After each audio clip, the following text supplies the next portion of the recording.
Oh, excuse me. Hello, hello. So, just got something stuck in my throat. Just a moment. So, today I wasn't really sure if I wanted to stream, but I figured I'd just do my dailies and also do one thing which I realized I forgot to do yesterday, which is one of the quests here, particularly this one with the Cloud Retainer.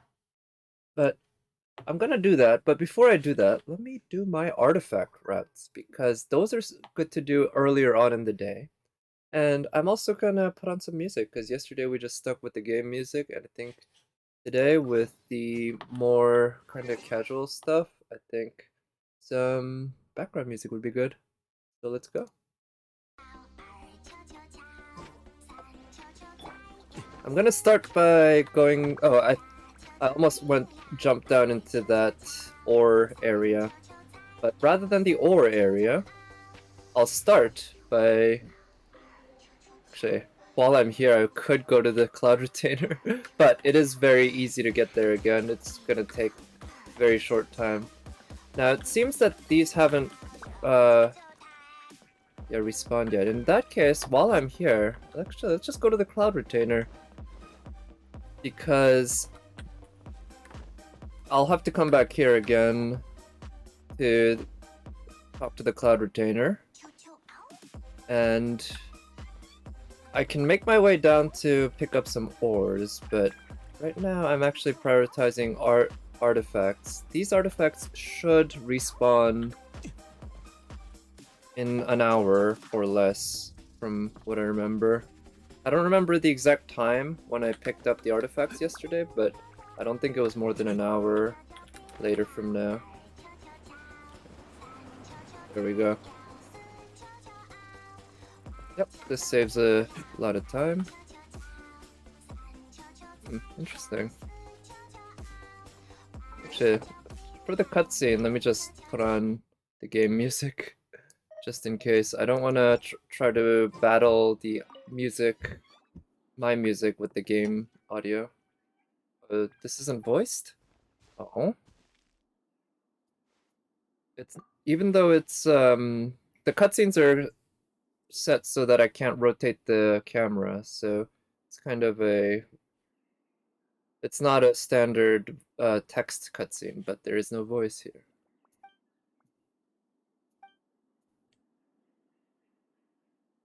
The art of making food, finding ingredients.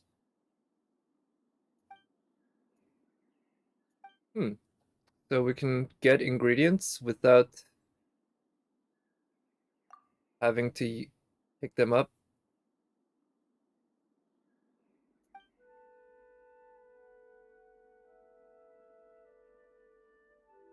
Mere act of placing. Yeah, how does it know how to do that? Is it magic? Okay, so there's a recipe. Yeah, I imagine. This is basically a fully functional machine, of which even our modern technology doesn't have this kind of level of technology where you can just feed a bunch of ingredients and it'll create some foods. We have single-use items, I guess, like rice cookers, but one that can generically cook something for you based on a recipe, I think only a human can do that with any sort of reliability.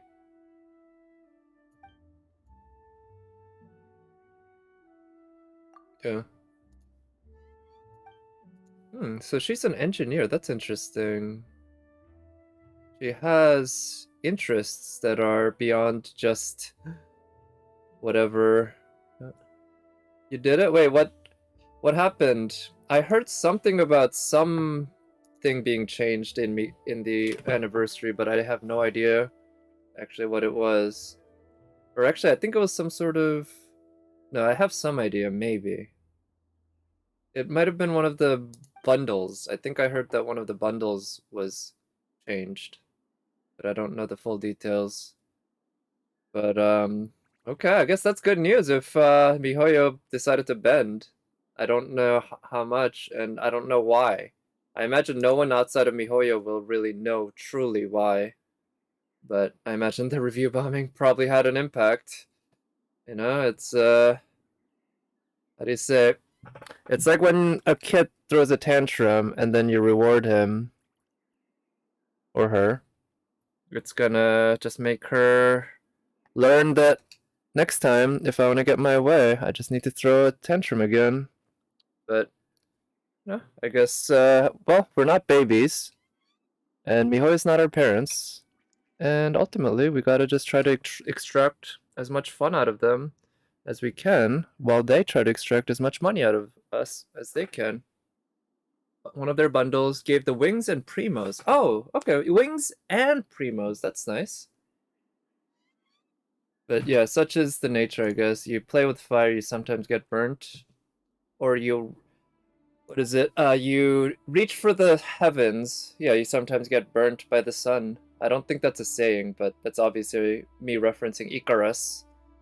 As a gacha game developer, you are truly reaching for the heavens when it comes to the profit possibilities, but sometimes you get burned.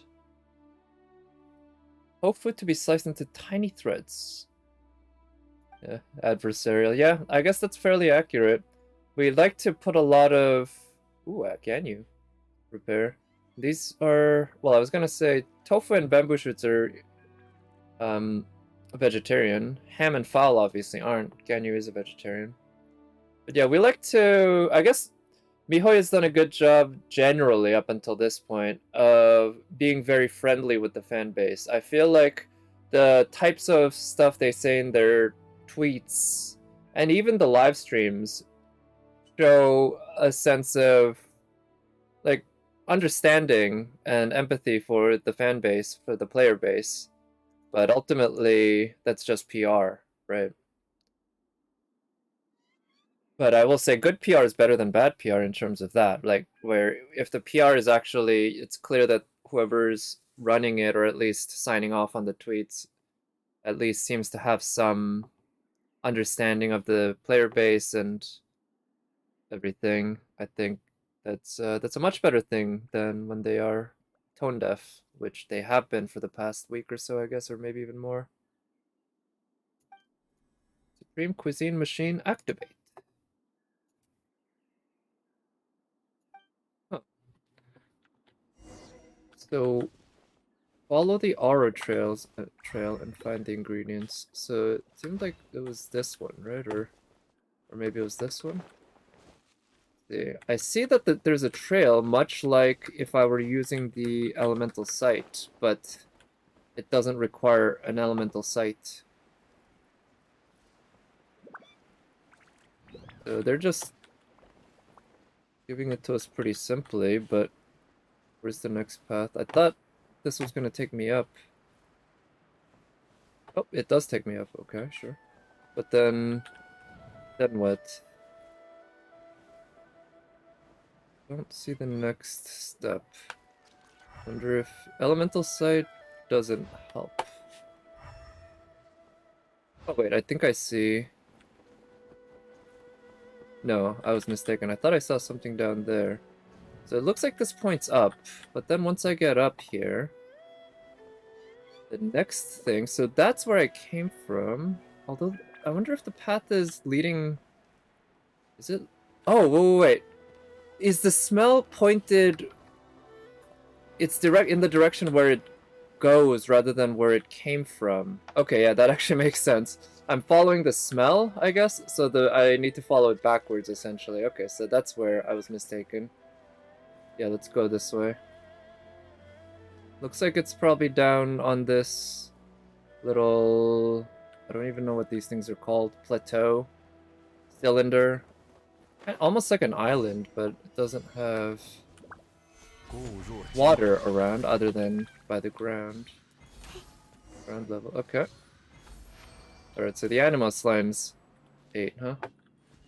Okay, so now I'm guessing I want to report back by just taking these wind blasts. Right. So it looks like the smell... Shit, I thought I managed to catch a wind blast, but I must have missed.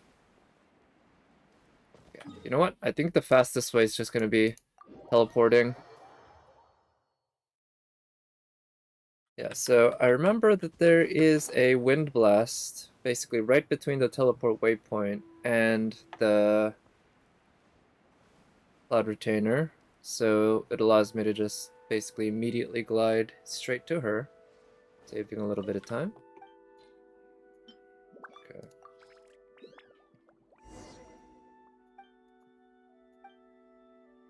Alright, are we cooking? Temperature at all times while using it to make gourmet dishes. If the temperature of the device is too high or low, turn red or green. Okay, so this seems somewhat like fishing. There are 2 petals on the ground in front of the device. Shift the adaptive flame in corresponding direction.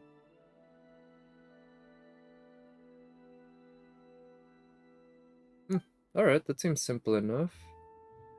The Supreme Cuisine Machines... Okay, Pyro. Huh. Alright, there's a lot going on here. Let's see...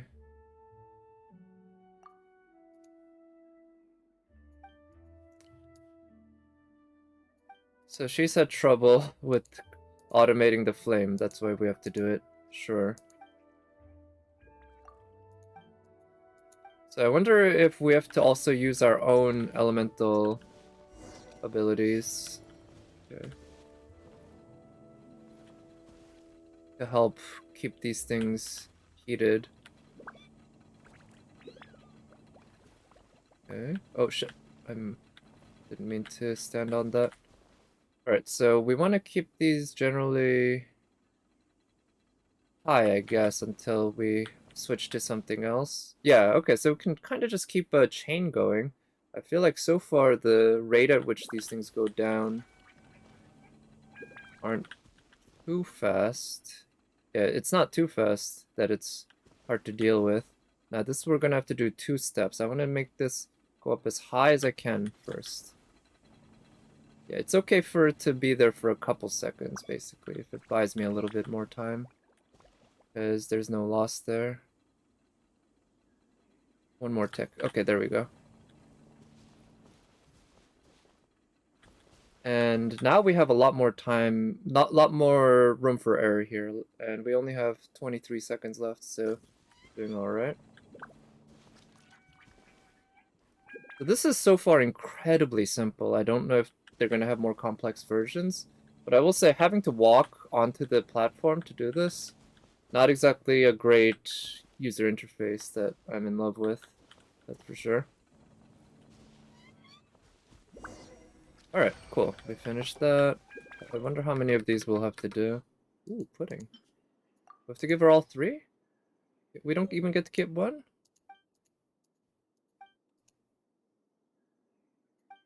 Okay, we got a tofu recipe. That's nice.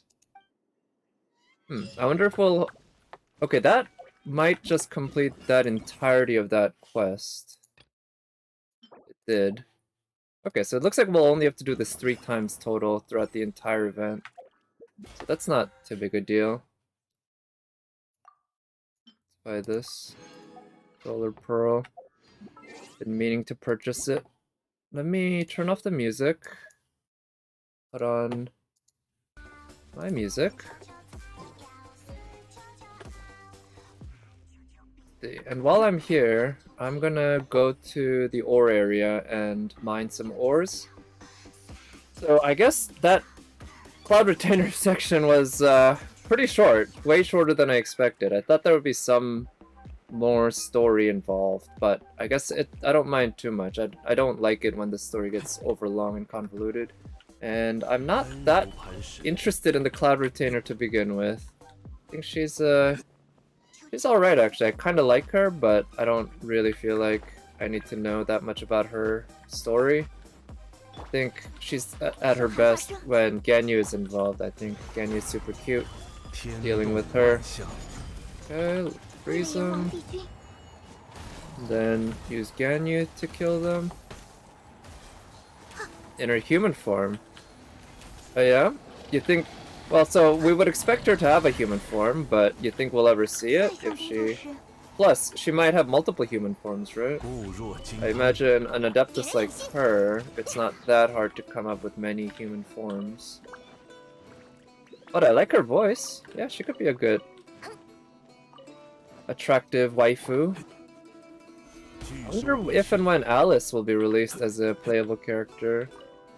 She could be a really attractive Ara waifu if she looks anything like Clay, but way older, right?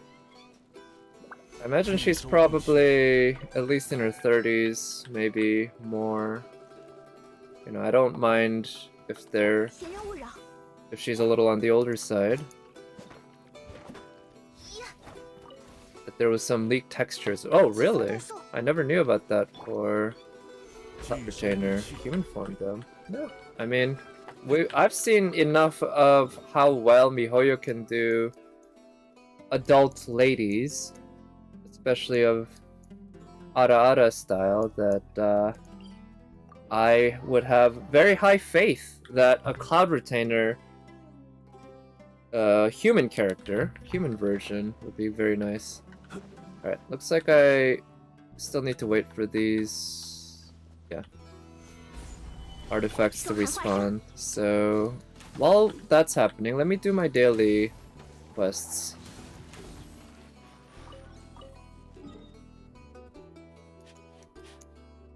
Yeah, also I might need to go back to do some fishing. Oh, also I thought this, how about this? I'll do it now, just before I forget. But there was a place here that I learned involves a cannon that you have to fire in order to unlock a artifact spot. I was aware of one that you needed to fire in order to unlock a domain, which I had done. I never found this out by myself, by the way. I looked it up. Also, this is the only spot with artifacts or Mora in this down here area. Every other spot's bait. Basically, it looks like I wanna... Oh shit, that's a much faster way. Activate that. And... oh, well, looks like that's already there. And then I wanna activate that. Now, I think it was this angle. Yeah, you can see a little sparkle there, right? And then there was another angle, which I think was more like this. And maybe it was lower. I mean, it doesn't cost anything to fire these, so we can test out a few. Okay, yeah, there is a sparkle there. I'm gonna just try shooting one more time here, but I recall there were only two. And yeah, that overshoots it. Alright, so I believe those should have activated some artifact spots. I don't know if you need to do this every day, because I saw on the website that where I found this, that the route, the artifact route or route that it was recommending did involve hitting up the cannon. But if you only have to do that once a day, or what, not once a day, once total, and then you just go to the spot to pick up artifacts, then why would that... So is this the artifact? Yeah. Okay, nice. So this is the artifact spot right next to that. And the other spot is more to the right here. And it looked like... oh, is it here? No. It's fruit berry. But it looks like it should be around here. Ah, down there? Maybe it's... no. Shit. I got baited. Let's just kill these guys first. Get rid of the mage. Oh wow. Killed everyone except the big guy. Alright, let's destroy the shield.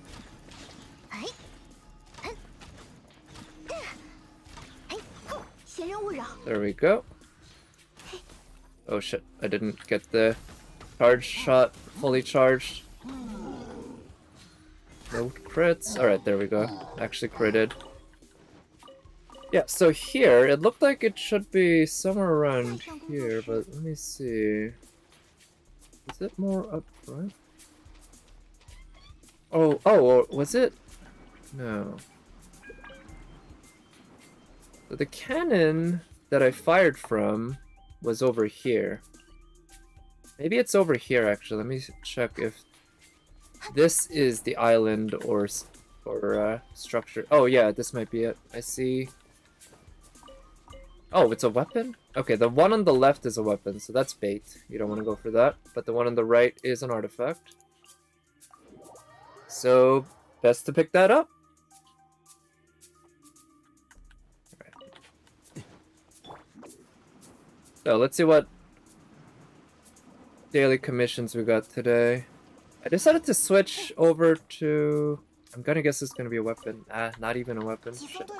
Faded. Yeah, so... what was I saying? Shit, I lost my train of thought. Oh yeah, I swapped over my commissions to leeway for tomorrow and going forward. I figure I want to get those achievements for getting certain commissions in leeway enough times, or at all. I know that one of the kids ones is actually... It's multiple different kids pirate ones, and if you don't get the correct one, it doesn't count. But I'm a ways away from getting all the achievements there. Alright, so this area... There's no artifact in that spot. Are there any artifacts here? Oh, I think there might be. No, shit, that's bait. Ah. Now that I've actually started running into the artifact pickup limit, which to be honest, I didn't think I would, but I guess 100, when you think about it, isn't all that much considering how quickly you can get through these as you're just walking by them. You know, it takes very little effort. And they're often in the pathway of somewhere you're already going. But because of that, it's not that hard to pick up 100 spots just throughout the day. And that's why I've started to care way more about actually using those only on artifact spots. So I believe this was a one-time artifact spot. I had it marked at one point, but it turns out it doesn't respawn. You were hitting the limit with... No, you mean that limit. That's different. The limit with this is 1,000, and I used to hit that limit pretty regularly, but then I decided as soon as I hit 900, I'm gonna start just leveling up a bunch of artifacts until I get down to like 800. So that way I managed to hit below, stay below 1,000. The limit I'm talking about is actually the sparkly spots that respawn for artifacts during the day or every day. Those respawn once a day usually. I think some of them might respawn once every 12 hours, but I think they also might have turned them off. But in any case, they you can only redeem up to 100 of them every day. Once you've redeemed 100, no more will spawn. But you can actually kind of get around that, because the rules are basically that every time it refreshes if you teleport. So you end up basically, if you're at like 95 or something and you're in the final area with like 20 artifact spots, you can still redeem those 20 as long as you don't teleport away at any point before you finish redeeming all of them. So you can kind of squeeze a few more out of that, but, obviously it's not practical or a good idea at all to, say, just walk around everywhere without teleporting just so that you can exceed the limit. Artifacts ain't that valuable, at least artifact EXP. Now, if you could do that in order to get good stats artifacts, holy shit. Can you imagine if there was some system in Genshin whereby if you didn't teleport around the world, you had guaranteed stats or something in artifacts? That's how everyone would be playing, and it would be such a goddamn pain. Alright, let's sabotage it. But yeah, I don't do my artifacts every day, because the fact that it delays, or because of the 24-hour refresh, it means that it keeps getting pushed later and later, essentially, in the day. So I do try to do them 6 times a week, though. That's my general goal. Because it is a completely resin-free way to pick up artifact EXP. It just costs you your soul, I guess, in terms of time playing the game. But there is something relaxing about the artifact and routes. Relaxing and satisfying, just going to all these spots and picking up so many artifacts that I know are going to contribute to giving me shitty substats on a roll. Oh, nice. So there is a commission here now that we've finished the cat story. Wood carvings. They're made of...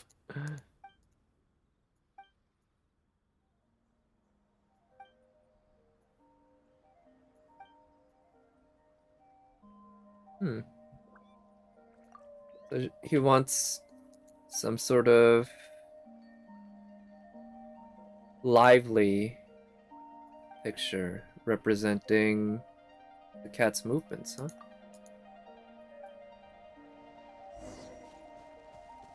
Okay, so I need to take a picture of the cat. Fun. Before I go down there again, let me go down here, see if the artifacts respawned. Nope, they haven't. So I'll probably be back here at some point tonight.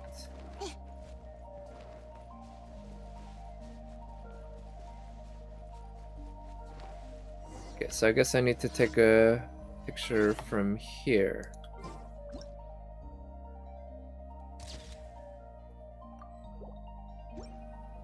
Oh, wait. Okay, whatever. So usually when they tell you to take a picture, they mean to use a picture or use the capture function in the menu, but here they decided we'll do this for you. It's kind of an odd inconsistency. So it is very nice that... Remember when cameras existed for the first 150 years or so? You could not see what you took until like an hour later or maybe more. I guess, I don't know, Polaroids were around for maybe longer than that, but they haven't been around that long. It was a while before we got Polaroids, I guess. But in this world, they have photography where it's basically instant. Just like in our life today, except they don't have digital shit at all, which is pretty impressive. Alright, so how about this? While I wait for the artifacts to refresh, I will do my ore routes, I guess. At least in Mondstadt, where there are no artifacts. Oh, hello, Nat. Good evening. Thank you for coming by. Hope you've been doing well with the event. I just finished the Cloud Retainer portion. Very short. Much shorter than I was expecting, but nice and easy. And thought maybe I'd actually do a little bit of the Abyss. Just the last run of this Abyss before it resets, because I've been enjoying the combat a little more lately. But one thing I also want to do is some FGO because the raid is up. I did a couple runs of the raid before the stream, trying to figure out my teams. Well, last year, I think it was last year, yeah, I did have a one-turn team just fine. And I could probably use the same one. I think it's just Rider Kintoki with a bunch of quick buffs. But I'd rather take a different team if I can, you know?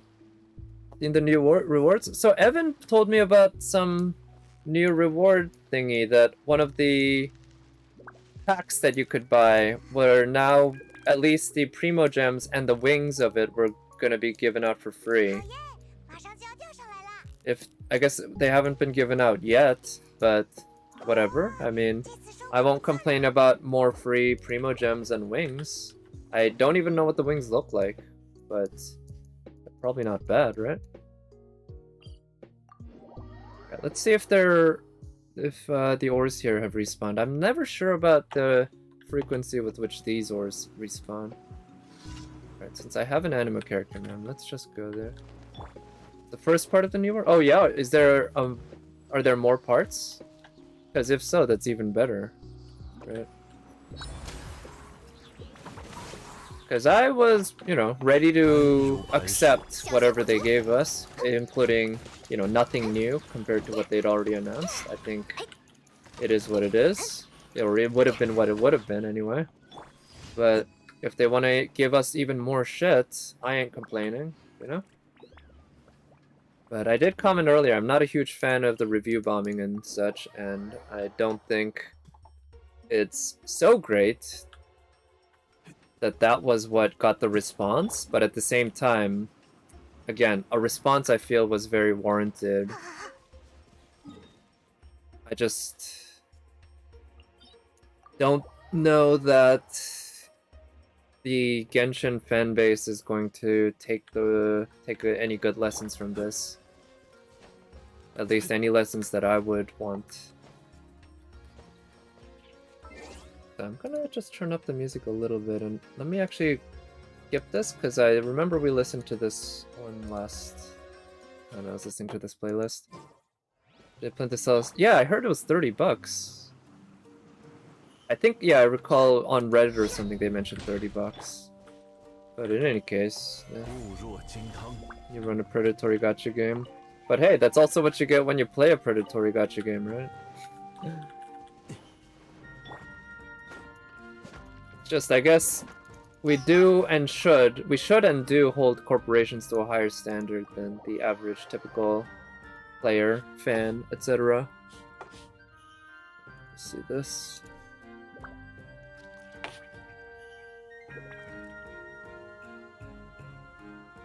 That's it. Yoe is sending 400 Primo Gems and a glider to all players. Okay, 400? That's, what, 5 pulls?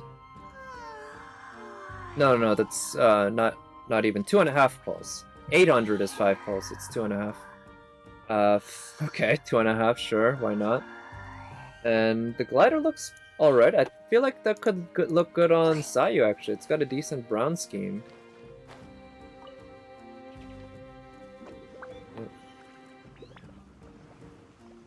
We have 4 times 4, yeah, so 2.5 rolls. 2.5 rolls, wait, what exactly were they giving other than that for $30? Because 400 primos, 2.5 pulls is the equivalent of what, like $2.50 in that range, right? Or $5? I don't recall if it's $1 per pull or 2, it's in that range, right?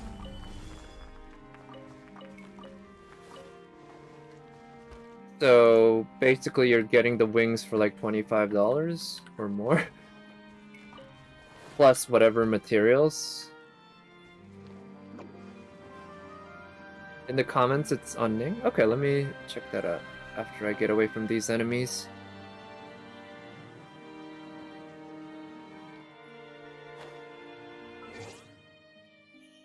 Yeah.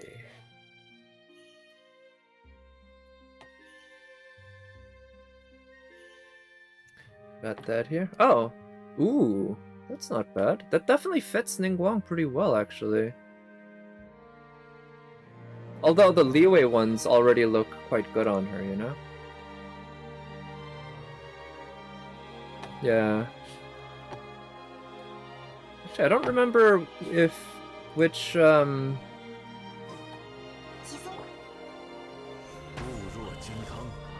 I think I have the Liyue wings on Sayu, and I'll probably keep them on Sayu unless these new wings turn out better, but I don't think I'll put the Inazuma wings on Sayu, because I feel like the purple wouldn't really go that well with her.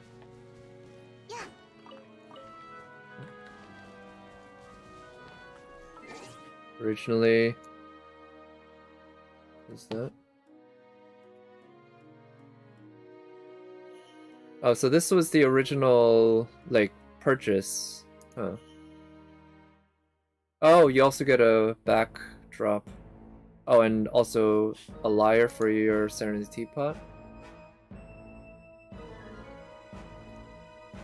Wait, it says 1,000 Primo Gems. They nerfed the Primo Gems for when they gave it to us? God damn.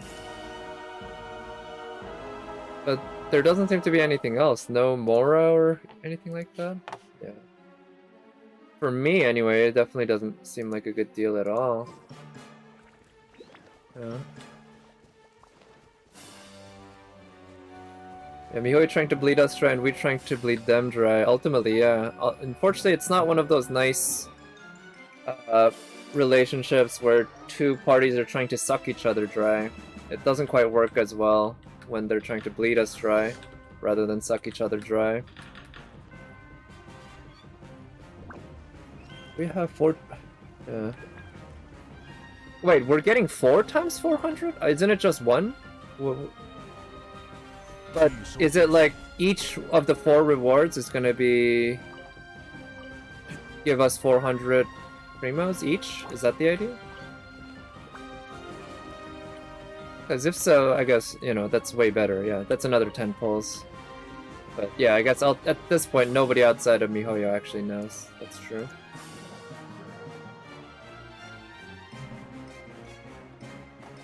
Leaks from August. I guess that's true, that's a good point. If that last tweet was a leak, then it's not like MiHoYo's beholden to that. Okay, let's kill this guy for the Mora.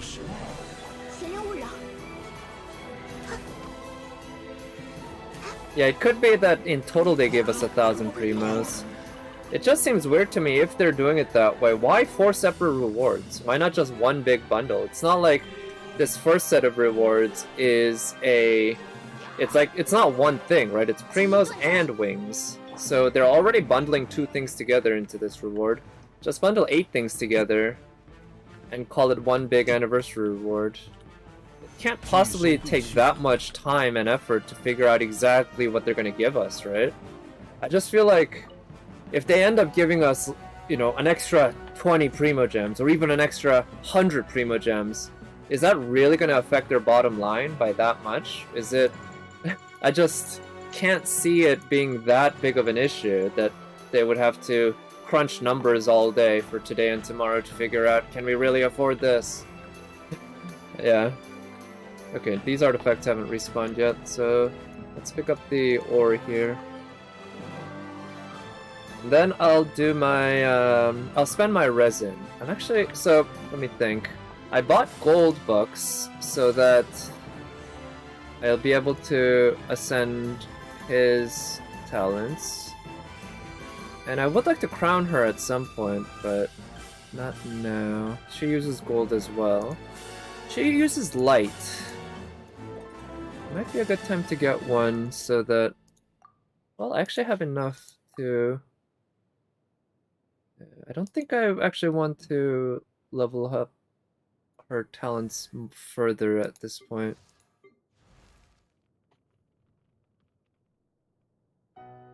Yeah, they definitely didn't have any idea, like any plan B. I'm pretty sure of that based on what we've seen out of him. Okay, he uses gold, doesn't he? Yeah. But I don't have him ascended, so I can't level up his talents further. I guess I could level this one up further, but I don't think that'd be that great of an idea. I don't use it for damage anyway. So we got gold, we got ballad. He uses ballad. Oh wait, we got weapon! I forgot. Shit, I should start leveling up some of these new weapons I've acquired, which includes this. But also this. Bonus. Oh no.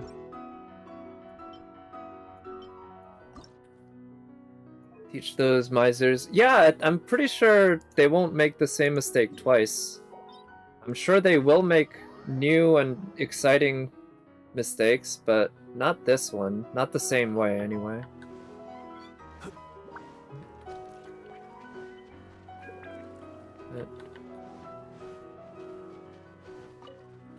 But, I mean, you know, it's still not a great total set of rewards, right?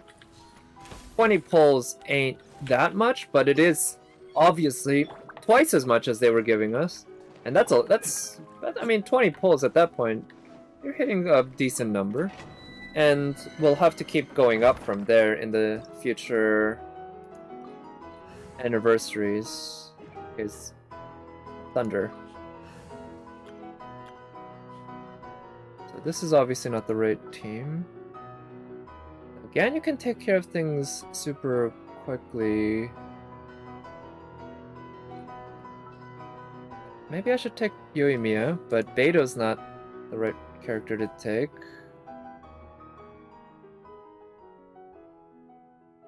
Let's try take... wait, no, not Electro. I don't want to take Electro here. Let's take her for the crit rate buff.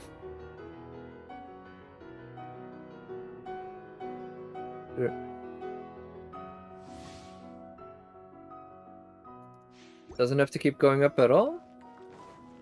I guess they could technically still, yeah, change it to something else. But ultimately, I think the fan base will, you know, have a mental calculus, essentially, of roughly how good it is. And they need to have it at least as good by the fans' own judgment.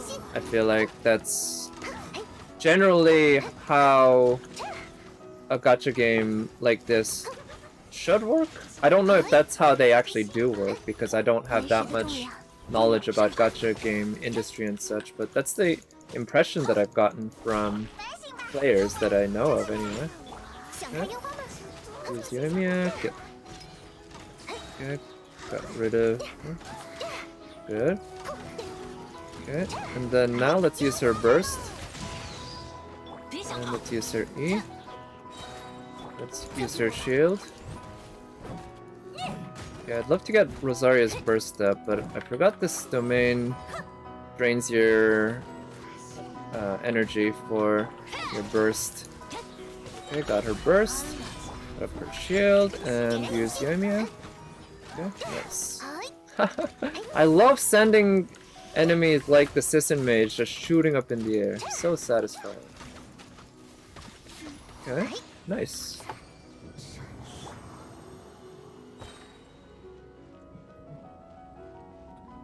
Could give Wits and Primos. Yeah, I feel like Wits... See, Wits and Wings are just way far apart in quality. Wings are a unique item for decorating your character, whereas Wits are just EXP, right? I feel like if they give us Wits instead of Wings next year, I mean, it doesn't have to be Wings, right? But something in that level. Right, so I need 9 of these total, I believe, which means I need 15 of these. Need 15. Okay, I have enough. You take Wits over Wings? I'd take Wings. Unless we're talking like 10,000 Wits or something. The equivalent of, you know, hundreds and hundreds of resin or something like that. I'd rather take something like Wings. I can always farm more EXP. But yeah, an outfit for Traveler, just some costume at all would have been really great, right? Shame is that since Summer Islands we had only very good updates. Well, yeah, I mean, that's true. I feel like Inazuma for me has been exceeded expectations greatly.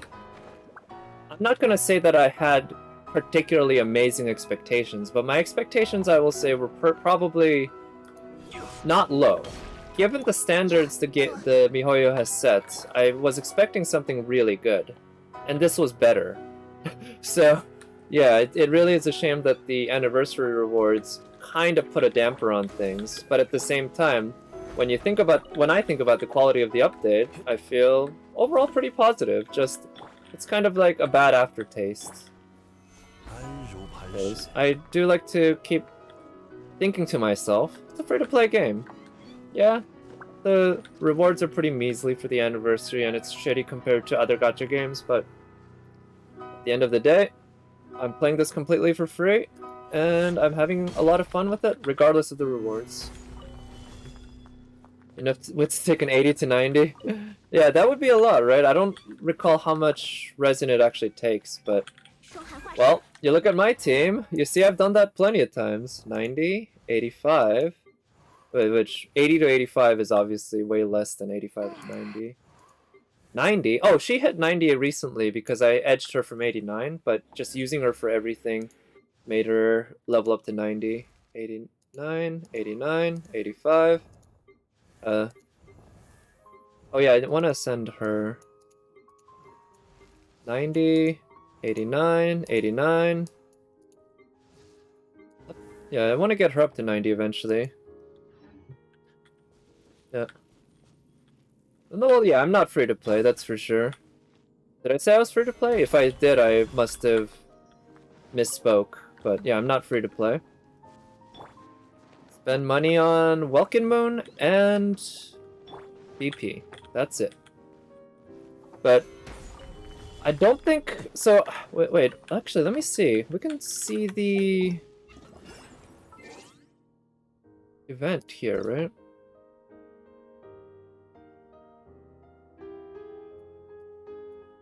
Yeah. Maintenance compensation. Huh.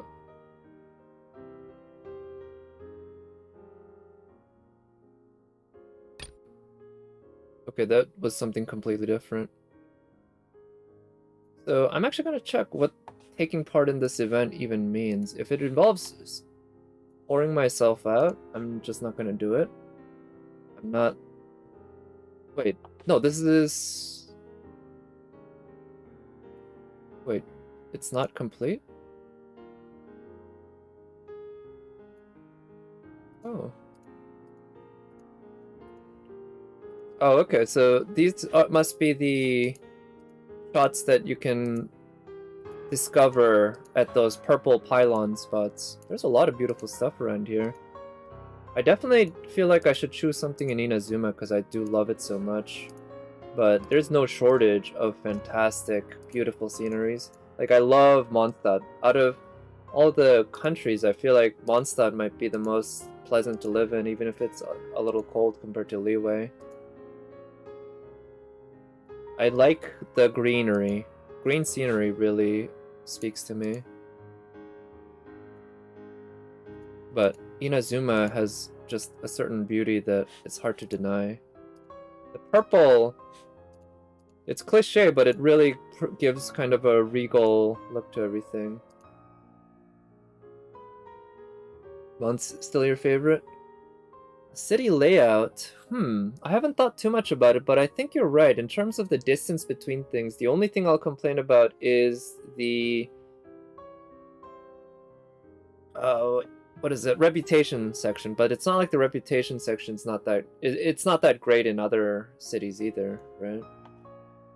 So... In fact, in Liyue, it's not even in the city. You have to teleport somewhere else. So what is this? Can I actually just write something? No.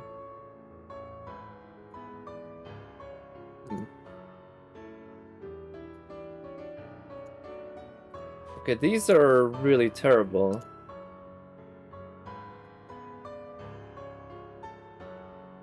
But I guess they're each supposed to like appeal to a certain type of gamer or a certain type of Genshin player. I mean, I don't know, I don't really care. Favorite emoji. Where's Chi-Chi? Is there the Chi-Chi lying face down emoji? That one's cute. Yeah, ultimately none of this matters that much, right? But if I'm repping someone, as much as I want to choose Jinyan, I'll just have to... Is it only one emote per character? I don't see multiples. Yeah. Jinyan's is so adorable too, though. Look at that. It's one of the few where her head is actually very small because they want to show you the entire body and everything around it. Jingchu is also fairly small, but Jinyan's so cute. But anyway, let's go with that.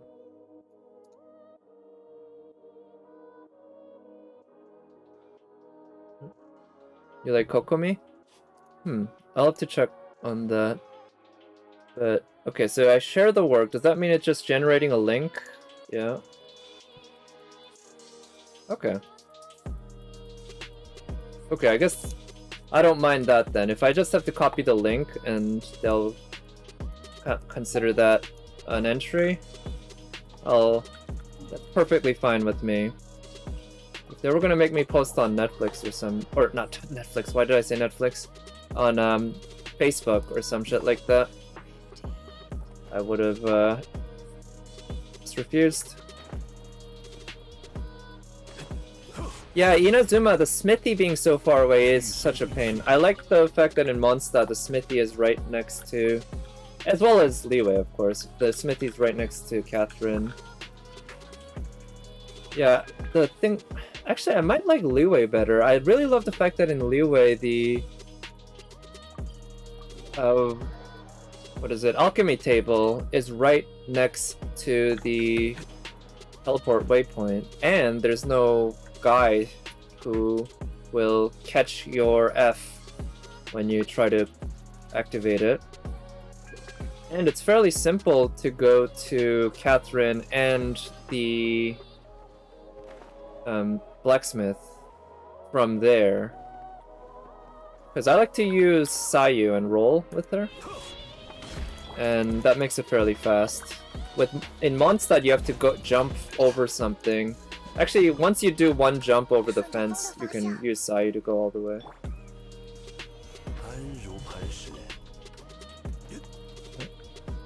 Yeah, so the difference in Liyue is that the alchemy table is not right next to the teleport waypoint.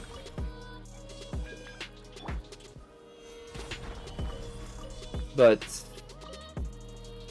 it is fairly close. Gifts are very beautiful. The second island?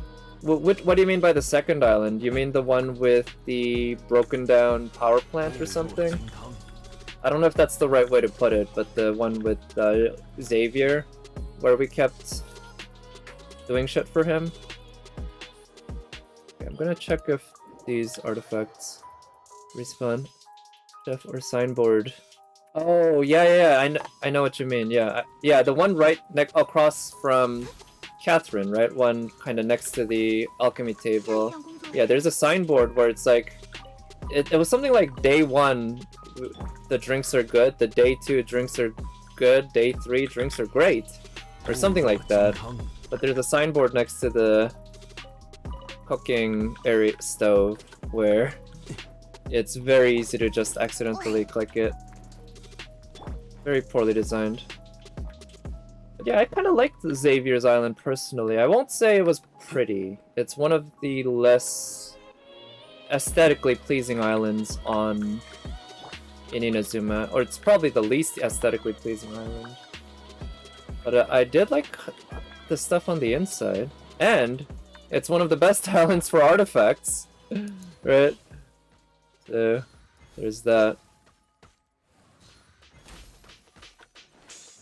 But I'm not sure if the South Island is the best one for artifacts or if the Xavier one is. They both have lots and lots of artifacts to pick up.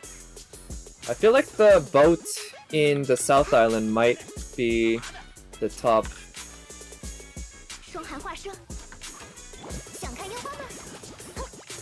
Good. Is Yoimiya? Good.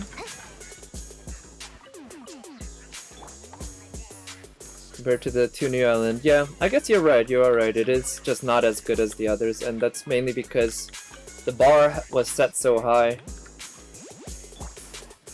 Yeah, I guess that's a common theme when I talk about this game, especially when I talk negatively, that a lot of the negativity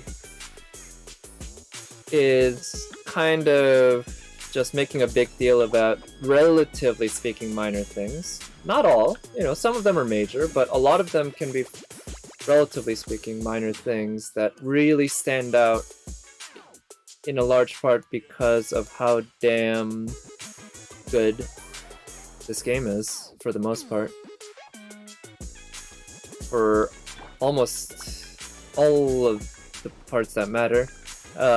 And the parts that really aren't that great tend to be because of the gacha nature, where the game is gated by resin.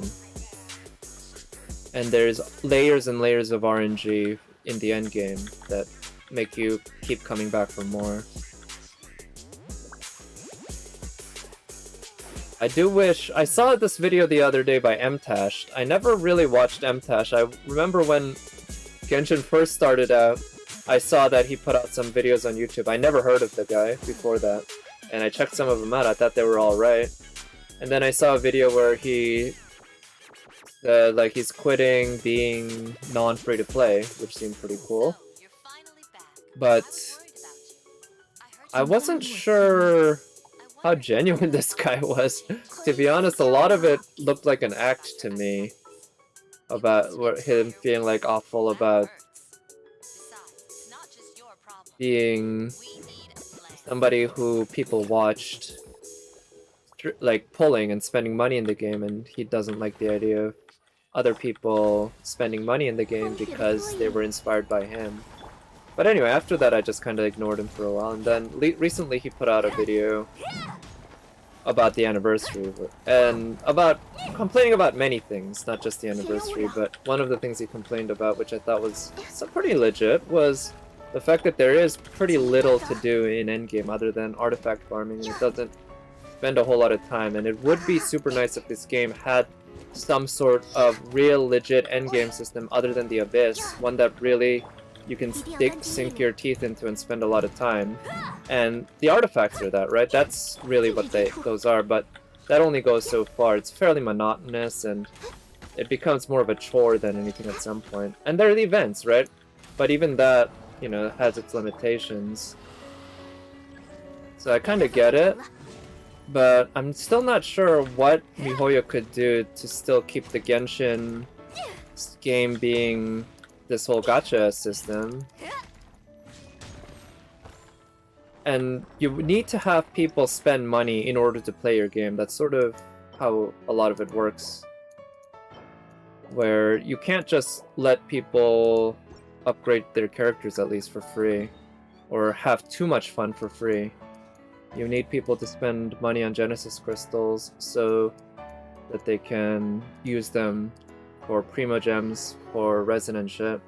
But yeah, I'm not sure what fun things. You don't watch YouTubers for gacha games? Yeah, it's not the best. Like, I won't say you're missing out a whole lot. There's some good stuff out there, especially like videos that give advice and general stats and such, but those aren't all that hard to look up yourself anyway, right? It's basically condensing 30 minutes of research, or maybe even 15, down to 5 minutes of watching. Oh yeah, this song. This is my favorite song ever. Like, yeah. Not the piano version, the original. Yeah. Well, you don't know that. You don't know that about the luck. There are some streamers that... In fact, probably most streamers who whale, you will see them at some points hit some truly, truly awful luck. I feel like recently, like, yeah, for instance, the fact that Hina Malina got C7 Kaching. She got 3 5-stars in a banner, 2 of them were Kaching. That is some pretty awful luck, right? You see that in streamers, right? But then she's also the person who won literally 5 50-50s in a row trying to get her waifu ball. So you see good luck as well as bad luck. Yeah. You agree? Okay, nice. Good taste. I see you're a man of culture as well. I still remember that moment, sort of.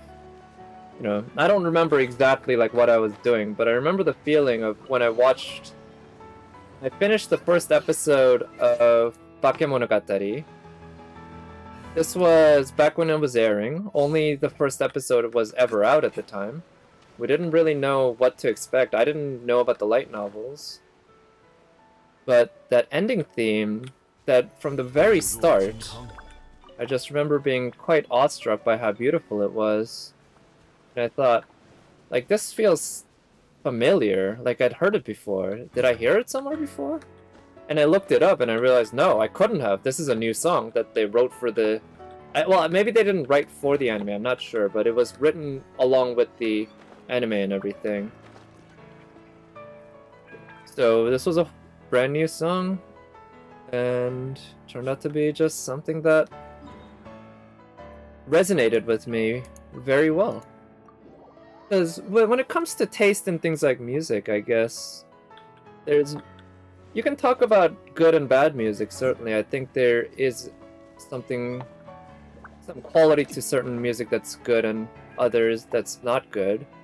But I don't have enough of an ear for that kind of stuff or the music theory knowledge to really say anything about that. I just know what I like and what I don't, so I feel like a lot of it really does come down to just pure subjective taste. And for me, by my subjective taste, this is a damn good song. My favorite song. Same there, yeah. I guess, yeah, it's good to hear that there are others. I mean, I guess that's not an uncommon view, to be honest, but yeah, I think that's generally the right view when I think about it. That said, recently I watched some YouTube videos by this music critic on YouTube that I don't know if he's primarily a pop music critic, but he does a lot of pop music criticism, it seems. And I found it pretty interesting just listening to what he had to say about why he judged this pop song as really good while this other pop song is really bad because of certain aspects of the chords and the repetitiveness or the quality of the sound, even how it's mixed sometimes. These concepts that I have very little idea about, but it's always neat to get a little glimpse into the worlds like that, because, you know, for every person like me who really just knows almost nothing about music and barely pays attention to it, there are probably way more. There's probably at least 2 or 3 people who are just really into music and love it, and probably you can find, you know, plenty of people who don't make YouTube videos like that guy, but have similarly strong and educated opinions. Yeah, I feel like this past year, actually, so I've listened to almost no music in general, at least not that ones that are attached to some other piece of media that I'm consuming at the same time, like a movie or a game. Oh wait, oh shit, fuck those specters. But this past year, and a half maybe at this point, I've definitely consumed way more pop music than before just from watching Twitch, because I'd never watched Twitch regularly before the pandemic. And there's a lot of K-pop, that's for sure. I've noticed a lot of the streamers that I watch tend to listen to K-pop. Maybe that's because a good number of them are Asian women, or maybe I don't know if the fact that they're women has much to do with it. Maybe it's partly because they're Asian, and I don't know.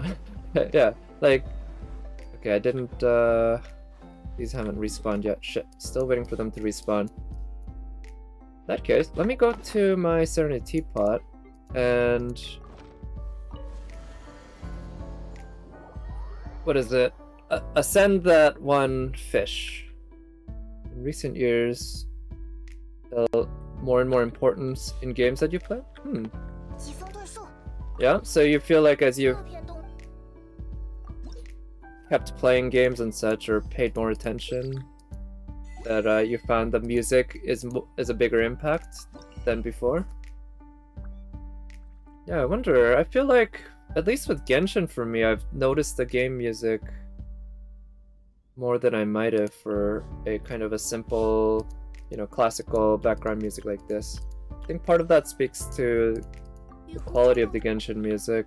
But then again, I guess I've always enjoyed certain music in games, like the Devil May Cry soundtrack. You know, again, I'm not a big music person in general, but, you know, even when I first played Devil May Cry and Devil May Cry 3, those soundtracks really just struck a chord with me.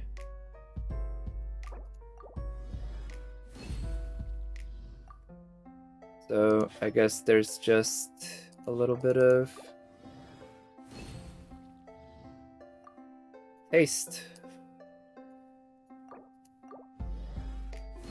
esoteric taste in picking up whatever I listen to and enjoy, and at any given point, I'll enjoy something, probably, right? Let's see, can we ascend this?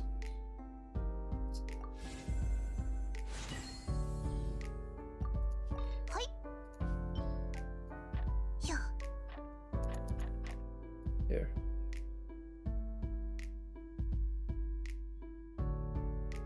I've noticed somehow I have more of the 3 stars and the 1 stars than the 2 stars.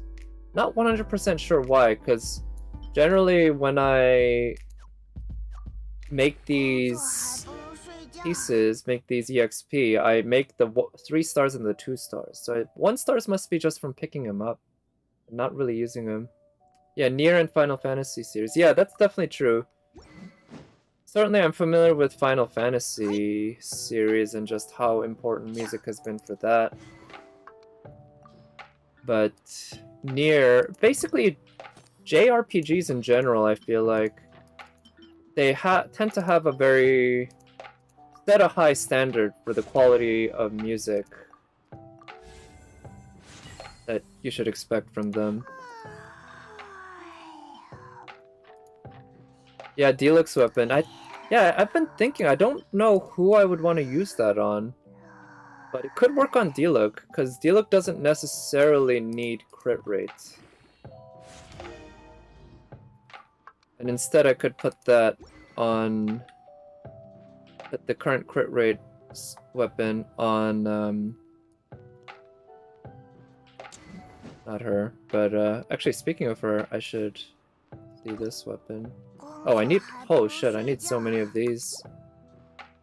Okay, well that's tomorrow, so I guess I can do that tomorrow.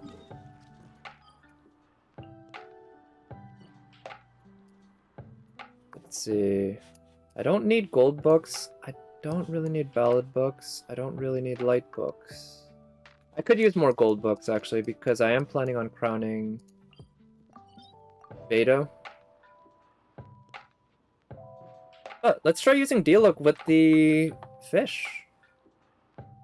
I haven't used that weapon at all, so I think it could be pretty fun. Let's see. So let me back out a bit. Yesterday I put a different set on her compared to usual. So actually, let me switch this to Emblem of Severed Fate, and yeah, just need to put on her whatever was on the Traveler. Should get these up to level 20. I think this one's definitely worth getting up to level 20. Alright. So yeah. Getting there. That attack's still kinda meh. Oh, this weapon. Shit. Right.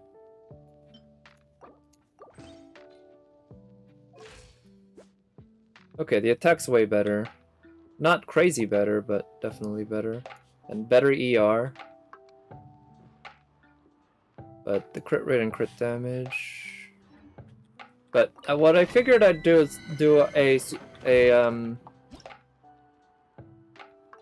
try a team of Overload with Beto and Diluc and could do double Pyro. Let's try Jingchu actually. This could be fun. We had 2 off-field supports, and let's just bring him the Space Ishtar is in 2 weeks. Yeah, that'll be my guess. I imagine we won't get too much lag time between events for a while, because we had a bit of a gap between Guildfest and Oniland. In FGO actually, or in FGO KR, the Oniland event hasn't started yet right now. It's starting tomorrow.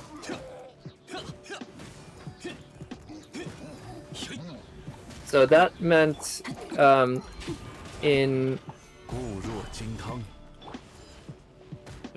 Okay, I think he completely whiffed. Yeah, that means in KR the gap time between the two events is quite a lot longer. Yeah, Korea is... well, they just kind of take a different rhythm to the whole thing, it seems. Yeah, I'm not sure what to think.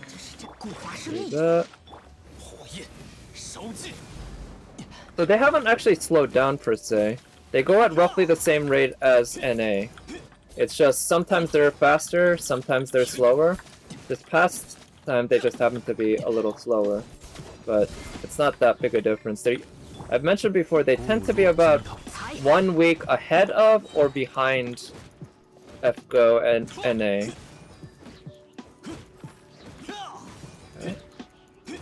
Okay, I think we had him stun locked, huh?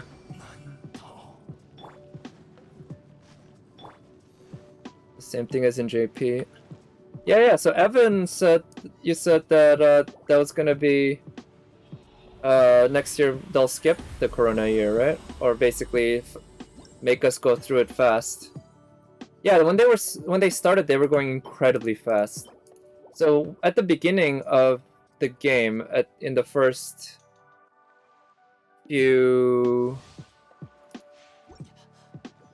yeah. Actually, you know what? I think I'd.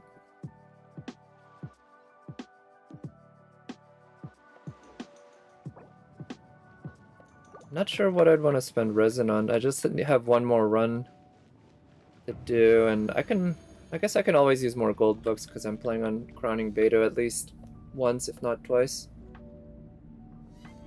Yeah, you said next year the COVID lull's gonna hit us, and then that DW will basically fast forward through it.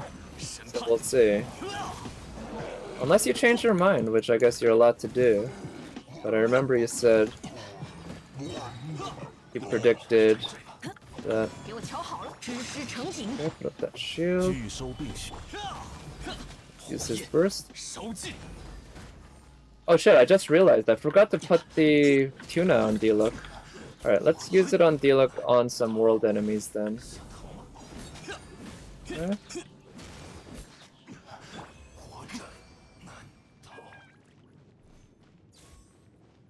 Yeah, bit of catch up in content. Yeah, I wouldn't mind. I wouldn't mind. Depending on how much of a lull in content we're talking about. But yeah, Castoria and Bunny Artoria. Yeah, I guess for me too, at least Castoria is definitely one of the top priorities for me. And yeah, I saw that they added Artoria to Melty Blood, or I read on Reddit, I think, that the story behind that is that before Type Moon went to French Bread asking to make Melty Blood, they wanted to just run them to test some things out, try building stuff, and they tried making Artoria in their game. And then they decided, oh, we're gonna have you make the new Melty Blood game. And they already had Saber in the game, so they're like, okay, let's use her. Fans will love her anyway, right? And as a Tsukime fan, I guess I'm okay with it. It does feel a little bit like... So is the music off? Oh shit, yeah. So let's fast forward to this FFX and chill. But yeah, it feels a bit like you're the... So let's say you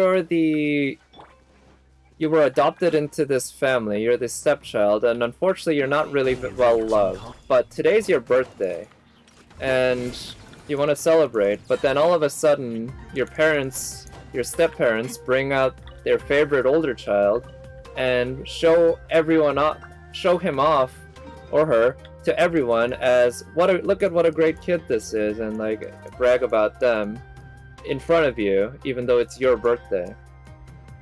I'll admit, there's a bit of a feeling like that for Tsukihime.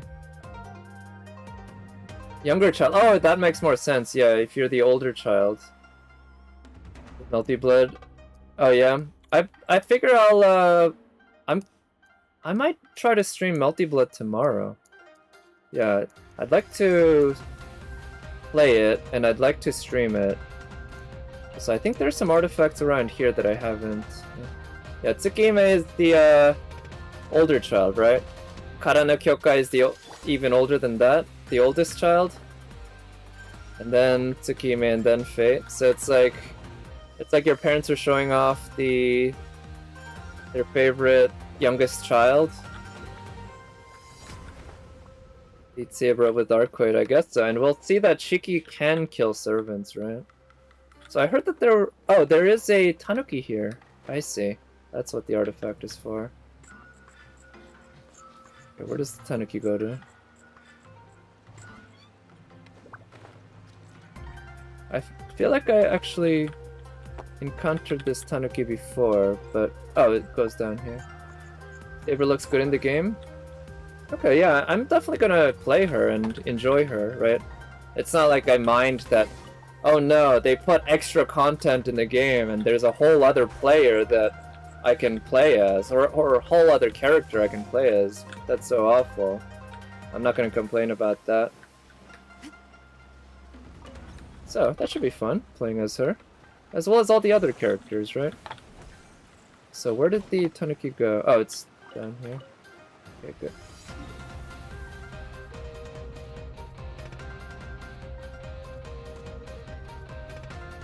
So, also I'm gonna switch up this team so that I put in Sayu because she's just so much faster than Jingchu. Worthless? Hey, it's one artifact. I'll take it. I mean, it's probably not worth the amount of time it takes to get him, but, you know, it's there. Like I said, it's pretty satisfying picking up artifacts without spending any resin. Okay, there are some artifacts around here. Let's see if these have respawned. Did I just start streaming too early today? I wonder if that... Well, maybe I just tried to pick up artifacts too early. Okay, let's use her burst. Okay, do that. So I know that with this fish, using the burst makes it... And I can see the fish, little pieces of fish kinda coming out when he uses his burst. Okay. Oh shit, I meant to counter. That shield. Okay. Counter. There we go. So it's hard to get a sense, of course, against kind of world enemies like this, but the tuna doesn't seem bad, you know? It's like I'm lacking crit rate, right? Because I'm not using the crit rate weapon anymore. But it's doing good enough damage to handle the world. It counts for something, right? Guess I did a bad job with okay.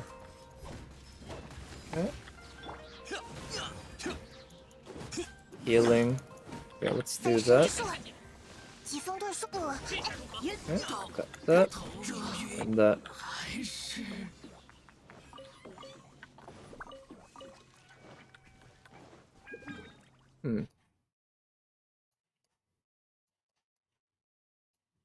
Alright, so how about this? I'm gonna do another run in the Spiral Abyss. I'm kind of curious if I can maybe eke out one more star from the Abyss. We shall see. I don't know if I'll be using my Beto at all. I don't think my Beto is quite there yet to handle 412 in terms of the sheer DPS required. But my team's overall slightly better than last time, and I know a little bit more about the fights as well. And having already 3-starred floor or chamber 1, that means I can just kind of focus on maybe taking a team optimized for chamber 2. The reset is every month, right? Or every 2 weeks, essentially, so the reset's going to be at the start of October. It's a Mago Kenki and Mirror Maiden.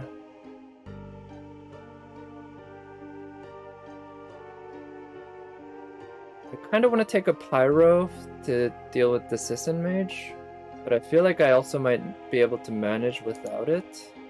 But let's see. I think in the top I want to bring him.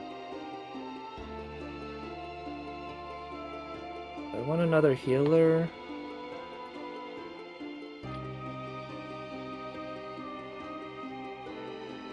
Bottom for dealing with those.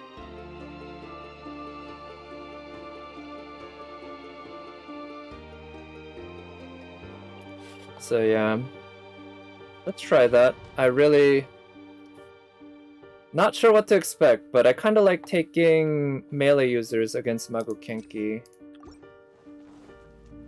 So let's use that, and we can take our time here, but might as well start with using burst. Oh shit! Well, let's take the tuna. Actually, the tuna's not a bad weapon at all. It might be worse than the BP weapon for these purposes, but the crit rate he has now at about 50%, it's not where you want it to be, but it's actually not awful, right? So, actually, maybe I should have taken Beto. Not as a DPS, but as somebody who can provide support.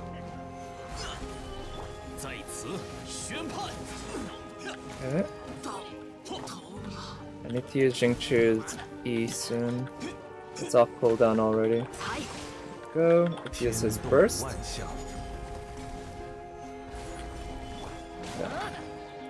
Yeah, so let's take our time. No need to hurry. Yeah, I feel like maybe I should have brought Beto to handle Mago Kenki's attacks. Like, Zhongli I can shield with just fine, I guess. It's not too big a deal. But I like having Beto around for the counters for Mago Kenki's attacks. They do tend to be fairly easy to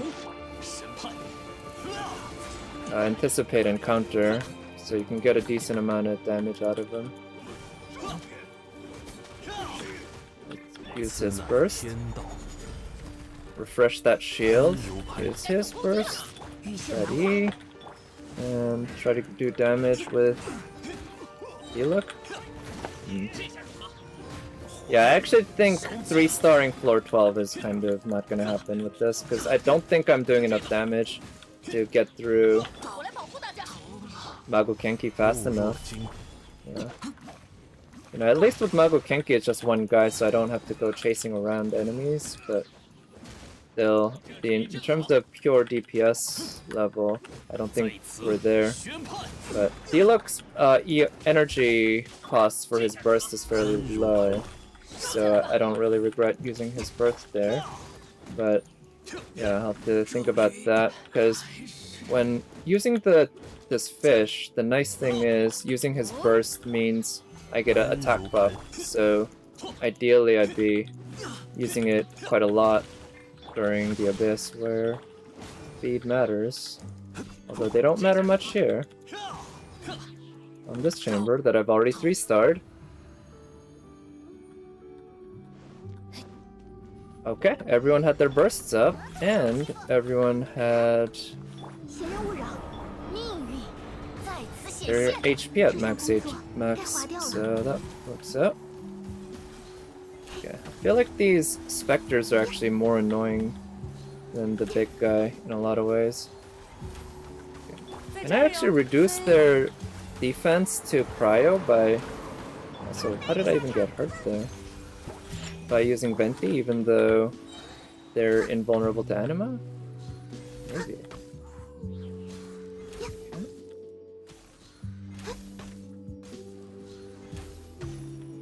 Jeez, these specters have a lot of HP. Okay. Okay, let's use their burst. Yeah, I really hate them. Okay. The nice thing is, once I have only one of these guys to deal with, it shouldn't be too hard to set it up so that I have full HP and full energy before going in to the next chamber. Shit. Okay, killed one. Good, he's going after the decoy. Okay, that's another one dead. Okay, good. Let's kill that guy. Dead yet? Oh, he's dead. Good. Right. Shit. Ooh, okay. Alright, in that case, we're gonna need to use her burst. Oh. Let's put up that shield. And then try to get her energy up.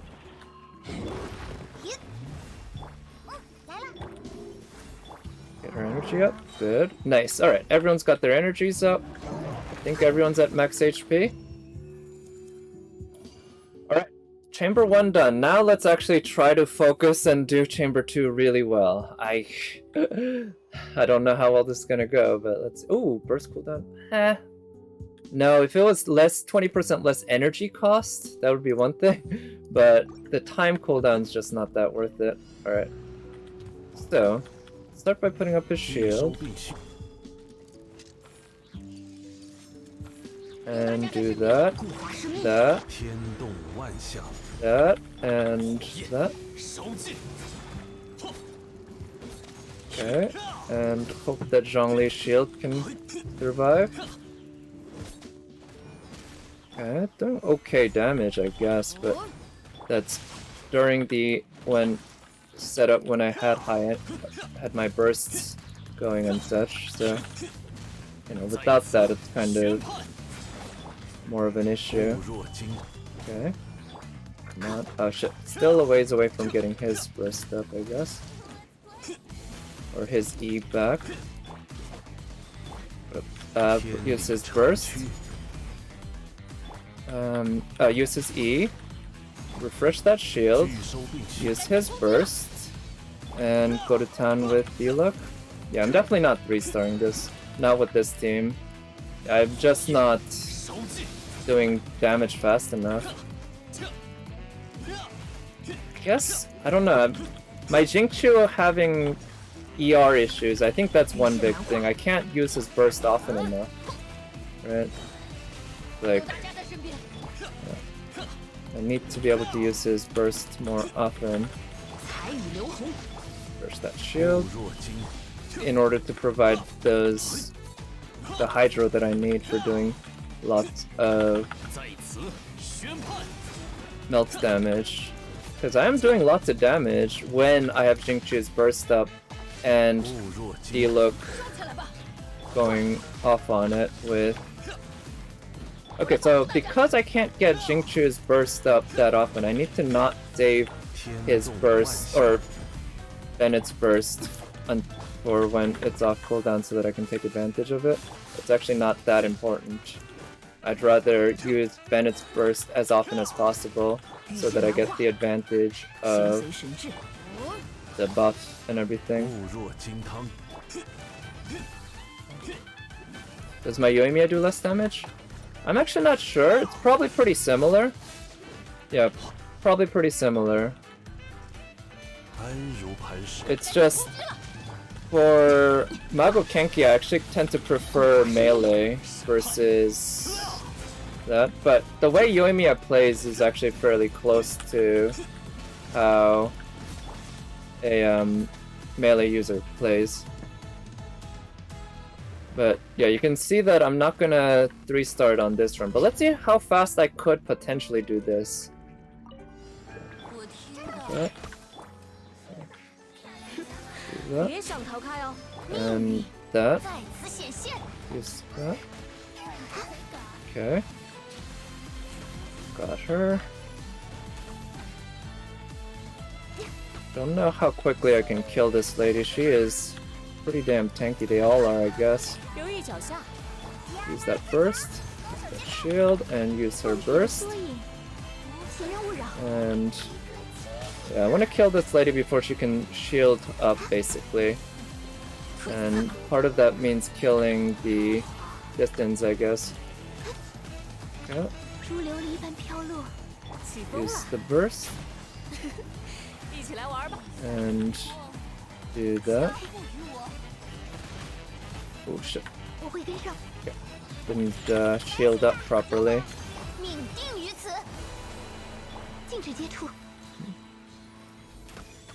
That didn't burst her bubble, god damn it. Bursting the bubble. Ooh, that was a nice beta damage. 14k.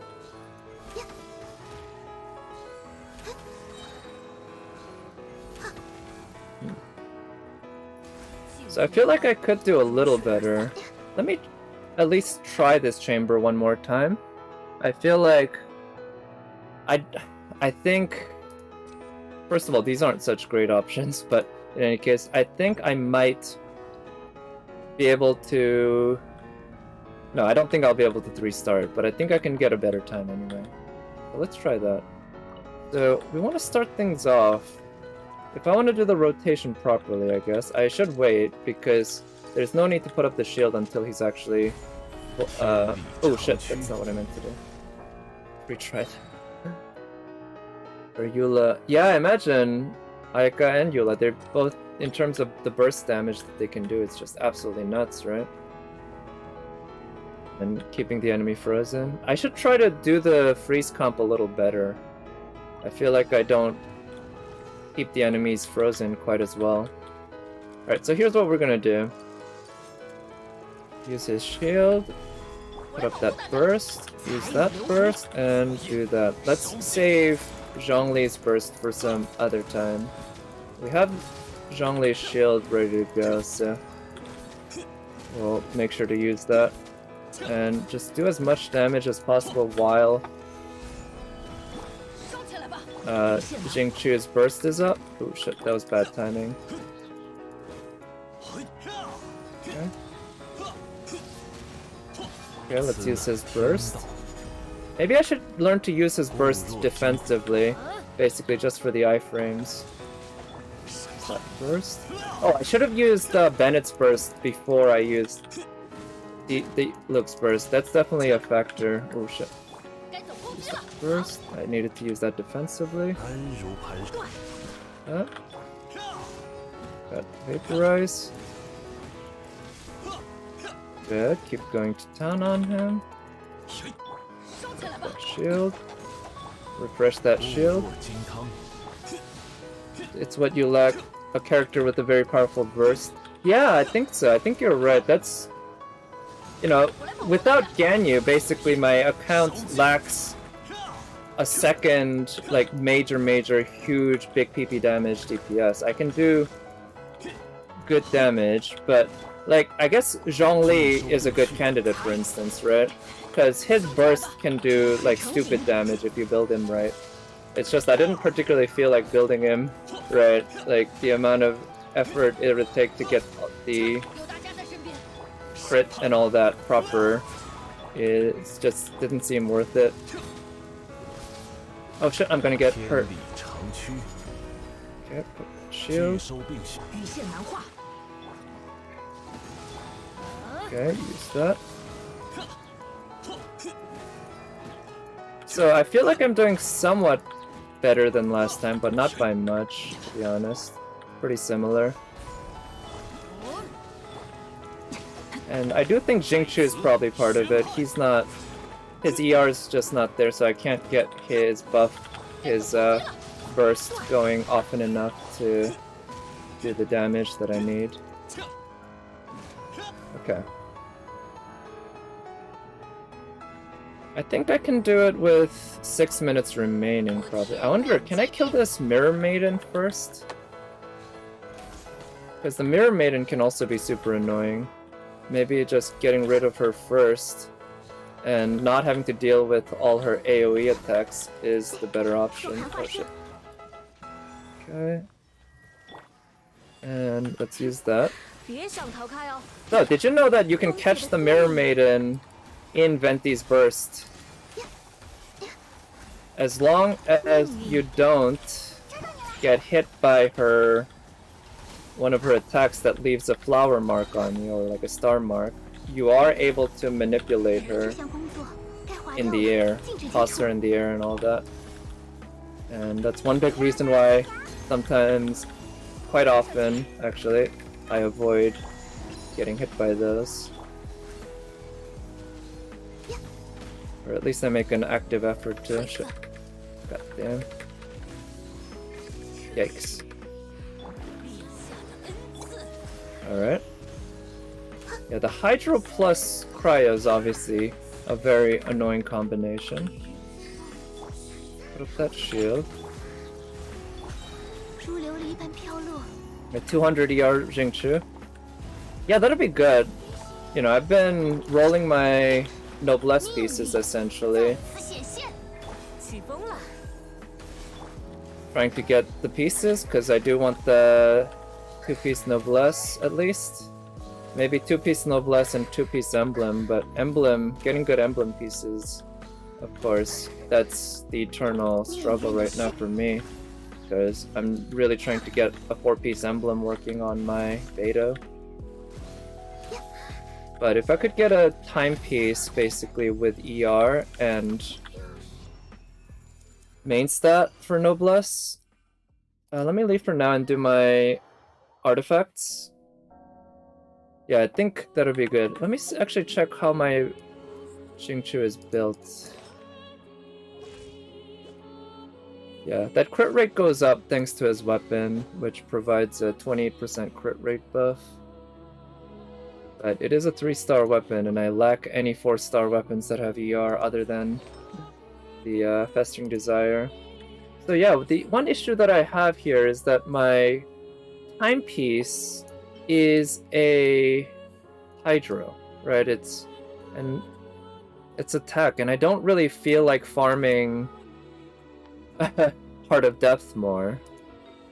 So I could go something like 4-piece Noblesse, or 2-piece Noblesse, 2-piece Heart of Depth, or not Heart of Depth, 2-piece Emblem. Or I could also go something like 2-piece Noblesse and 2-piece Attack. So we have this ER Emblem. And oh yeah, that's a Noblesse. So yeah, I'll have to figure that out. Yeah, 4-piece Noblesse is good on Jingqiu, but I feel like it will interact with some other characters I have that also use Noblesse. Specifically, I'm thinking of Bennett, because you saw earlier I had Bennett and Jingqiu on the same team, and I like to have 4-piece Noblesse on Bennett. I feel like if there's any character that I would prioritize 4-piece Noblesse for, Bennett is the one that makes the most sense. 4-piece Emblem? That would also work on Jingqiu, absolutely. If I can get 4 pieces for him, right? Because Beidou is the lady who is gonna gobble up all the best 4-piece, best Emblem pieces. And Beidou uses all the same stats that Jingqiu does, so unfortunately there's no real kinda... there's too much overlap, because Beidou also uses HP. It's not as good on her, because on Beidou, HP, all that does is increase the amount of damage her E can absorb before it auto responds, and also you get damaged. But on Jingqiu, the HP actually increases the heal.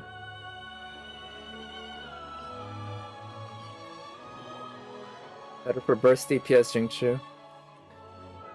Yeah, I guess so. So, cause with 4-piece Emblem, you get a 75% multiplied by the ER, right? So if you have 100%, or no, 25% by ER, right? And it caps out at 75% buff.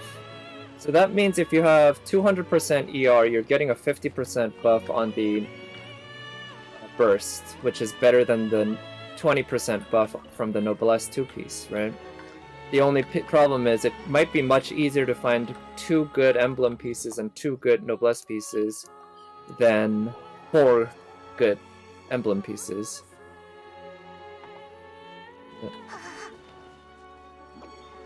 But yeah, we'll see. Still working on him, and lack of a ER sword is definitely a big issue that I have to deal with. But I do like the current weapon on him, to be honest. The fact that he rarely gets damaged because he's usually off-field means that I'm almost always getting that 28% crit rate buff. And that gives me a little more flexibility, because that means, of course, I don't have to build him with as much crit rate.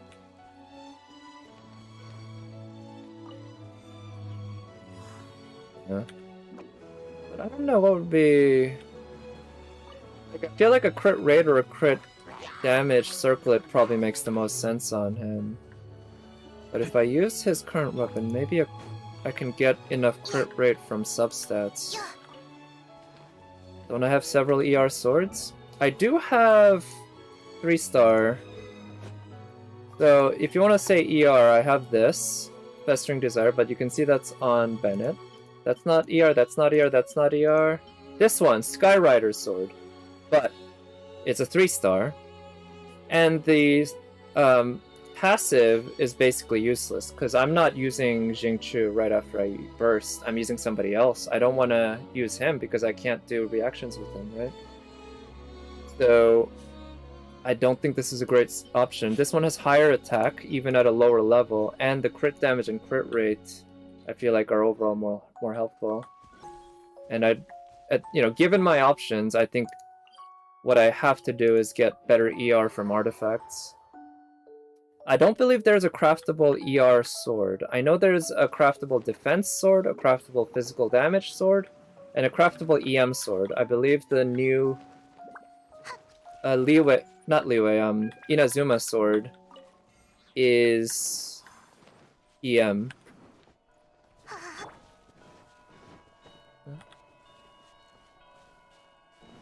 Yeah.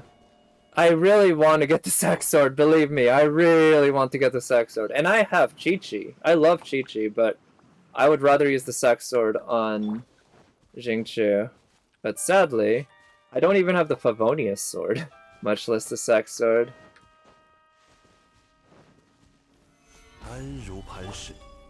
But one day, right? You know, it's not guaranteed, but it's pretty likely. One day.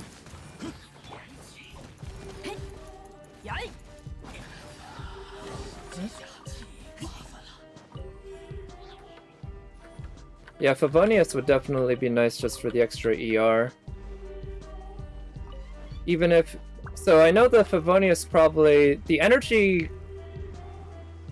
I guess most likely Jingchu... Oh no, it's any crit hit creates the energy, right? Whether or not it's Jingchu on the field or not. So as long as his burst crits, if it keeps critting, then it will end up generating particles. Ooh, yeah.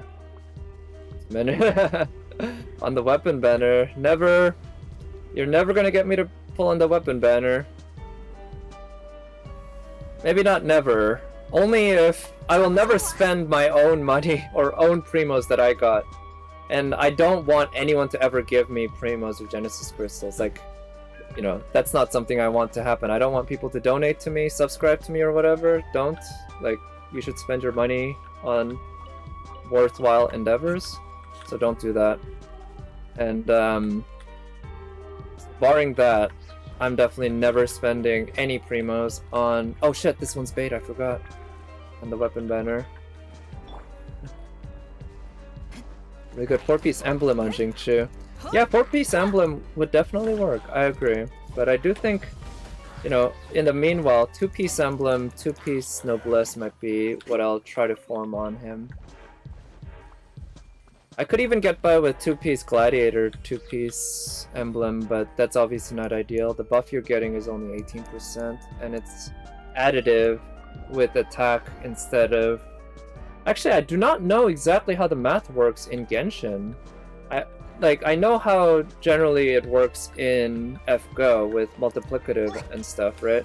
But with Genshin, I don't know if the noblesse burst effect, the 20% buff, is multiplicative with the other attack buffs and such. I imagine it would be, because the attack buffs, what they're really doing is giving you a higher attack stat by just giving it a higher percentage. So I would guess that that's purely multiplicative with the noblesse burst buff. And I imagine if you... Actually, I don't know. If you have a 2-piece noblesse on yourself, and somebody else has a 4-piece noblesse. I don't know if that stacks. My guess is it doesn't, actually, given how Genshin works. You think it's additive? You think the noblesse just gives you an extra plus 20% attack to your stat just for the burst? I would have thought maybe it would be the burst, and then, you know, you take the normal burst damage from whatever attack set you have, and then you multiply that by 1.2 for the noblesse 20% buff for the 2-piece. That would have been my guess, but again, I don't know, and I imagine that knowledge is available somewhere out there. It's not exactly that difficult to test that if you're so motivated. I am just not so motivated, I guess. But in any case, either way, noblesse is a higher buff, right? It gives you 20% instead of the 18% for gladiator. Oh, yeah, multiple attack buffs are definitely additive. That's... I mean, I haven't confirmed this, but it would be utterly bizarre if it wasn't additive. Where basically, the game just sums up all the attack percentages into one big number and then multiplies that by your base attack stat. But noblesse... See, the way the wording goes in the noblesse set... Which... Who do I... Actually, I don't think I have noblesse on her. Is that the elemental burst damage is 20%. Right, and then the 4-piece set is attacked by 20%. So I guess those actually stack, huh? Assuming... Yeah, because they're separate buffs. One's for elemental burst, the other's for attack percentage. So the team-wide 4-piece effect will probably just raise the attack... Well, yeah, almost definitely just raise the attack percentage. Also, that's the only one that has artifacts. These 3 are bait, so keep that in mind. Yeah, let's see. Here, let's pick up artifacts here. So yeah, I guess you can still get away with your own 2-piece noblesse if you're on a team with somebody else who has 4-piece noblesse. It would absolutely work. It's just that if you have 2 characters with 4-piece noblesse on your team, that's kind of pointless. Don't waste your time.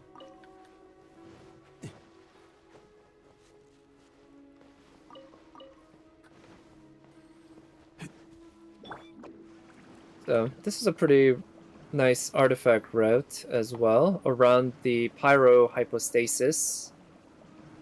So this one's the only one that has artifacts in this area. All these are bait, but there's also a Tanuki here. Where is it? There it is.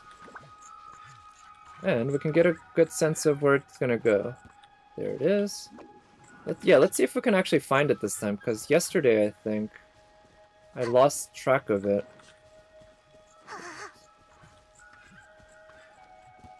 Okay, there it appears here. Okay, yeah, that burst there, and... yeah, destroying it activates this new point. So I guess the Tanuki still uses up a point. I wasn't 100% sure. I think it might depend on which Tanuki, actually. Some Tanuki, I think, use up a point. Some of them just drop it outright. Shit, I didn't mean to do that. Let's at least pick up the weapon EXP while I'm there. Fortunately, I don't have such a good team for handling an Electro guy, but should be able to manage. So let's start by using his burst. And we can just ignore a lot of what he does, to be honest, because of Zhongli. Wow, the ER on... I guess it's not so much the ER on Diluc as it is just the fact that his energy cost requirements are very low. The burst is only 40 energy, so he's designed around bursting all the time, fittingly enough. Ooh, and more artifacts. And I know there's some artifacts here too. You look, yeah, he is really good. I'm not gonna lie. I've consistently spoken his praises ever since I started playing him. I think he gets a bad rap because he's a day 1 5-star DPS who got power crept a bit, not by much, but a little bit at various points. And he has a, relatively speaking, simple playstyle of beating shit up with his Claymore.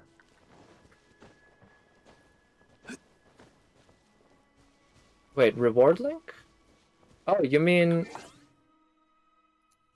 this thing? So let me just fast forward through this. What's the...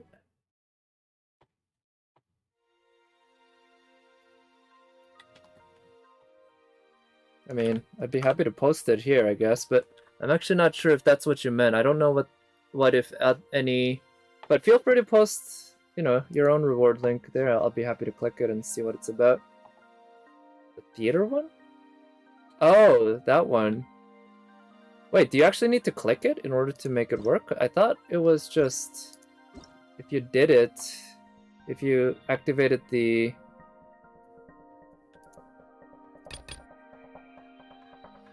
I thought if you activated the link, it would just give the reward. Feel free to load that on your... on here too. Okay, can I...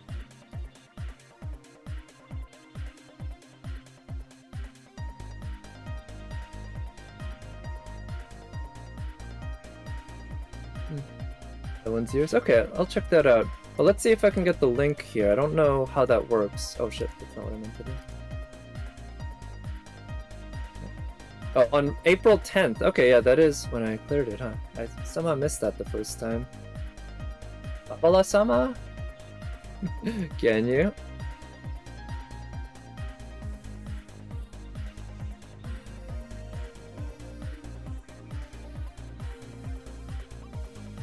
Alright. And let me click on yours.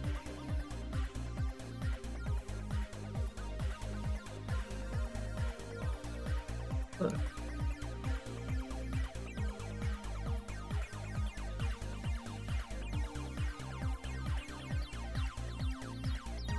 Okay. I'm not sure what to think about this. Yeah. Oh shit. They wanted to load the... Whoops.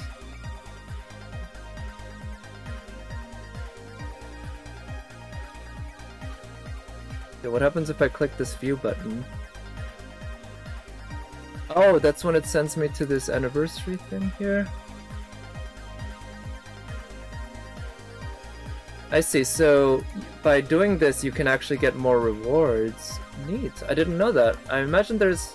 Okay, I'll have to check out, see if I can get more such things. Oh, okay, yeah, there's 5 of these, huh? Okay. Neat, thank you for letting me know. I would have completely ignored that. But, you know, wouldn't have been that big a loss, I guess, ultimately. But it's always nice to get a few extra rewards.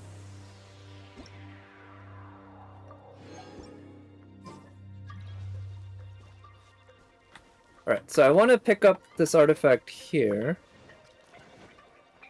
Basically, there's one behind this wall, and that's the only artifact in this area that I know of. And there's some artifacts down there on the right.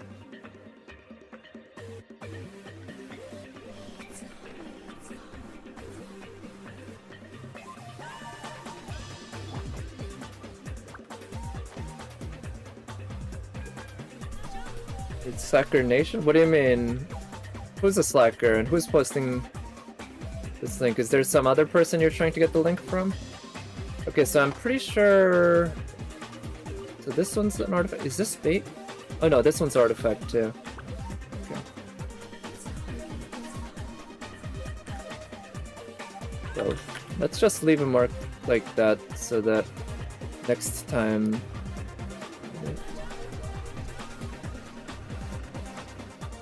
Oh, you mean that? Okay.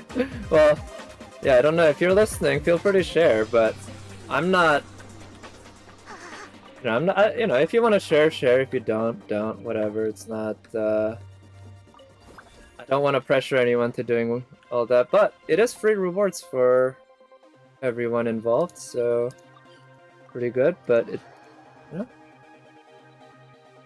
I guess I'll have to keep that link handy so that I can post it to places like Reddit or something. So I'm pretty sure this is Mora, and it's only this middle one that offers artifact here, and also this one.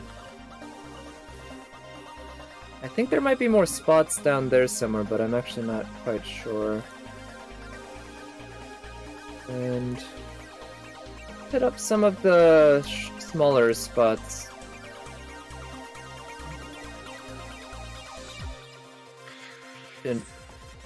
Alright, Genshin and PS5. Yeah, I wonder how that works. Because I know that MiHoYo screwed over PS4 players in the past for certain web events. I hope this one is not the case, but I wouldn't put it past them. Even if it's anniversary. But then again, you mentioned you saw your own video, right? So that means the link must be there. They wouldn't make the whole video. Yeah, it's 2 AM. You shouldn't, like I said, don't bother if you don't feel like it. But, feel free to tweet at me or something, or you can post it here again some other time. Or not. Either way. You're just denying the rest of us free rewards, right? Console player, hey, that just means he got Aloy early. Although the simple fact is anyone can... At this point, there's no real difference at all, right? Because you can always transfer your PS4 account to the PC now. I believe that's completely a thing now. So there's simply no difference, just in what you're used to more than anything. Okay. Good. Yeah. Alright, time to use your burst. Heroes Wits and... Yeah, I mean, I only got that one reward, but that is basically the least reward they tend to give you. Because the weapon EXP is not equivalent to resin at all, right? It's just something you can pick up around the world, as you can see. I'm not doing right now, but I often do when I play this game. Alright, let's go for the main spots that I'm aware of with lots and lots of... But I imagine the 5th reward might be Primo Gems. That could easily be the case. Also, I picked the wrong... Oh. And, Heroes Wits are at least equivalent to resin. So, I'll give you that. They're not bad. They're just...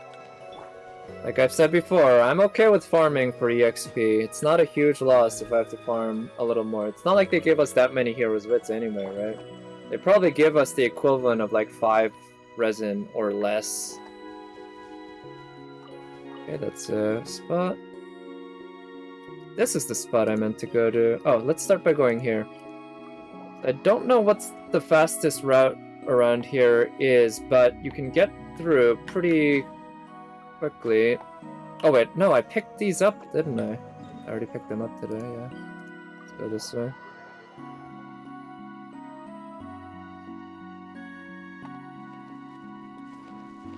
See, so this is a artifact spot, but these wagons with rocks in them, predictably enough, give ore.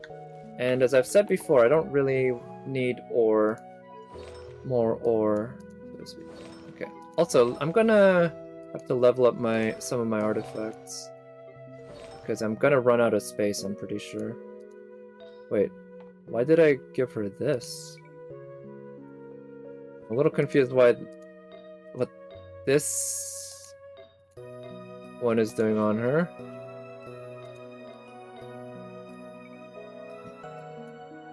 Did I switch her up with someone?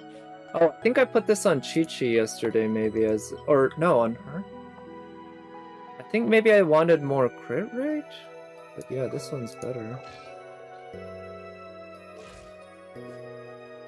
High crit damage, low crit rate. I don't care about ER.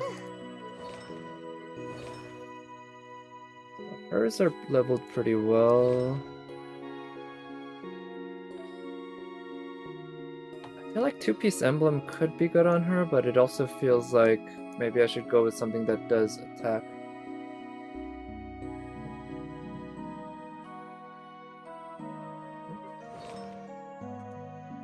Let's see. And on her, I have two-piece gladiators, two-piece Shimenao for the extra attack.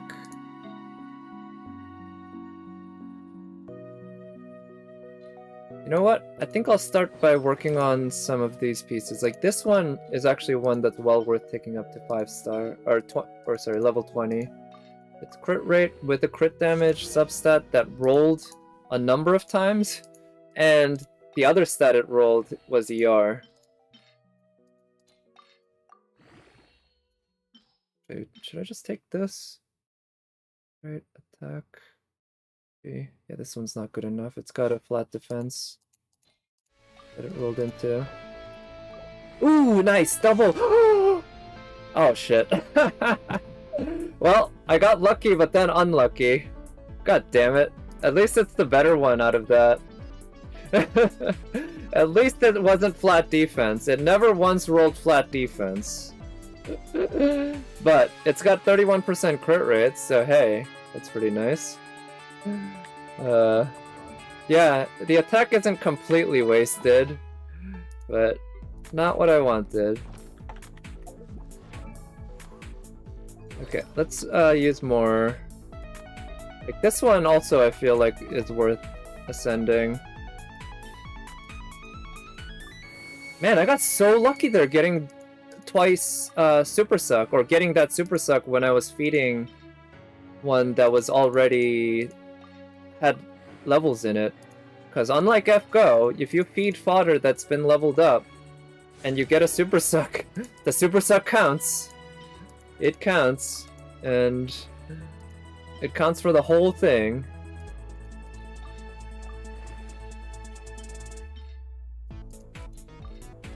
So I ended up shooting all the way from 17 to 20 in one shot there.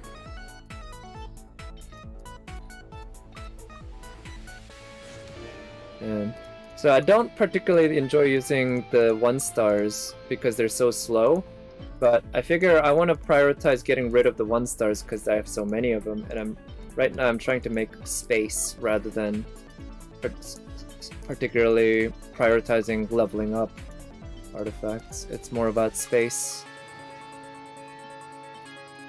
And I'm glad I have plenty of Mora to spend on these.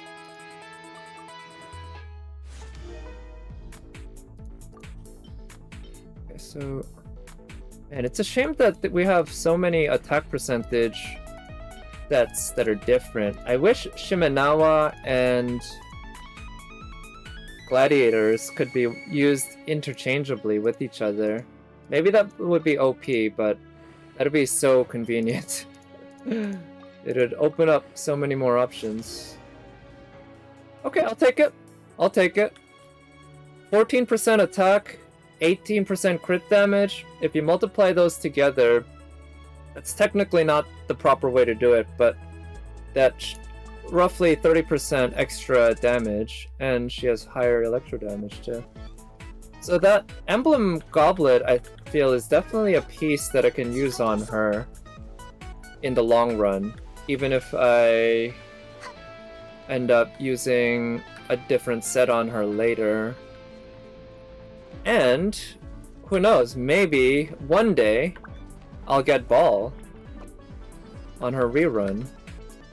And if I do, that would be pretty solid on Ball, I'm pretty sure. Although I've heard that you want to build Ball with an attack percentage goblet, which took me by surprise. I would have assumed that you'd want to go Electro all the way, because both her E and her burst are Electro, of course. And it seemed to me that most of her damage came from her E and her burst. Her E being kind of like a Jingchu or a Jingchu burst or a Beidou burst that you can use just with her E instead of a burst, which is nice in its own way. And her burst, of course, yeah, has the... It's all Electro, I believe. I think it even says it's Electro in a way that cannot be overwritten by anything. But again, I've heard people say you want to go attack percentage, which, yeah. But I figure Electro probably works just fine. Nothing wrong with Electro. In any case, it's all hypothetical, because I don't have ball. Yeah, except for the 2 that I have between my legs. But that's not what we're talking about. It's much less beautiful. Oh shit, there's another one. Oh no, that's bait. I need to remember that. That one's bait. That one's bait.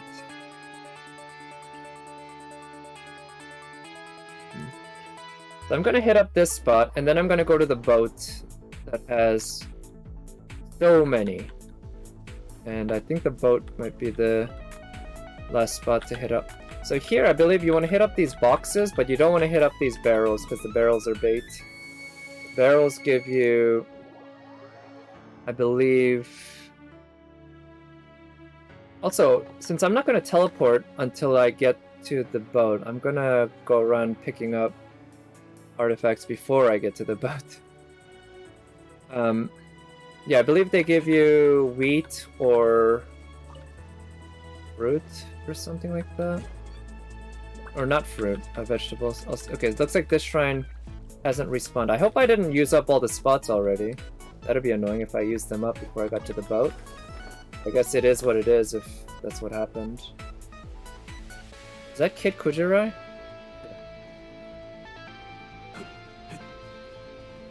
I also know that the ore spot... Oh shit. Oh, this is the boat spot, huh? Well, there's some ores here. But there's an ore spot to the south there that also has some artifact spots nearby that I'm pretty familiar with. So I should go get that.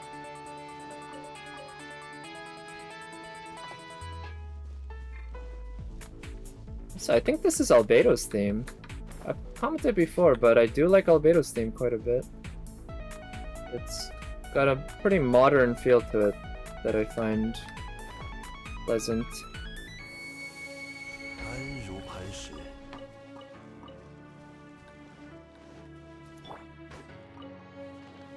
So what's the best way to get out of here?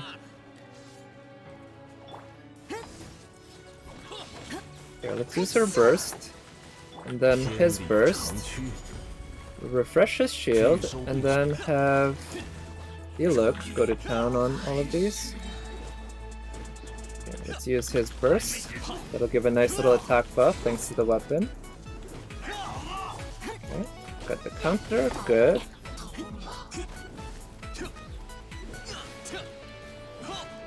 Okay, good. Let's keep going. There we go, you're dead. Yeah, I kept forgetting that I don't have Ganyu on this team.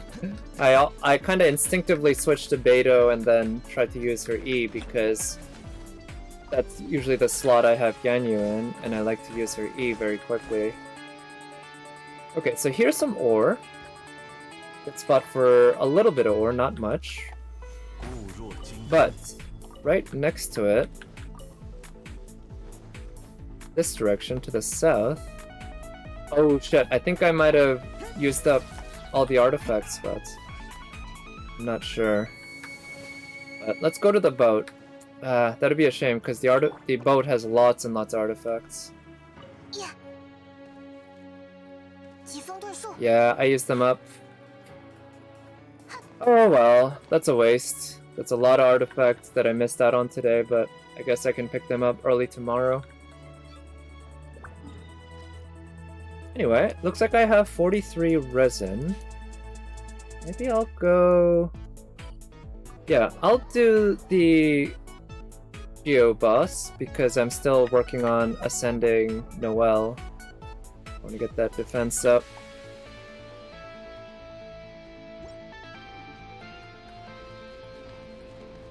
And then I'll end the stream there.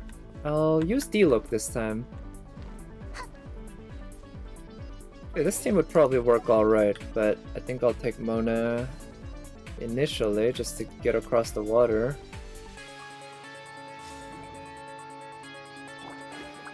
Oh, you got the link? Nice, thank you, appreciate it, Nat. I'll click on it right after I get to this island. And oh, I need to remember to make a teleport waypoint here. Barely made it. Because I don't want to bother doing this every single time. Wait, where is... oh, here it is.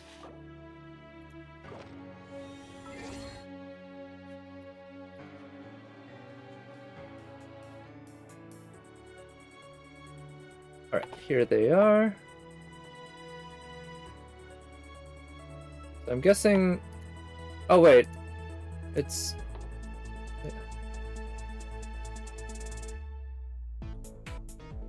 oh, I think...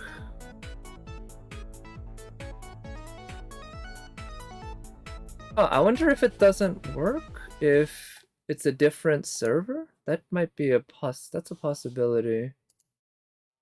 In which case, sadly, you just wasted your time and... yeah, I think that might be the case. Right, I forgot about that part. So, well, I think you should apologize to Nat, Evan, for doing that. For making him do that. But, yeah, sorry, it's too bad it doesn't seem to work on different servers, huh? So I just noticed this has 3 claymores in it. But I'll have to look for other codes on like on Reddit or something, or maybe I'll check on Reddit, or not Reddit, I already said Reddit. I'll check on a Discord for one of the streamers I follow. Okay. Put up that shield.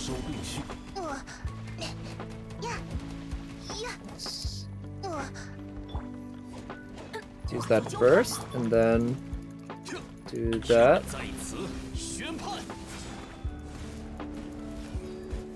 Do some overload damage, yeah? Okay, do that, and end by doing this. Okay, so I'm gonna need at least one more cycle. I can't do it as quickly as I can with Ganyu. Refresh that shield.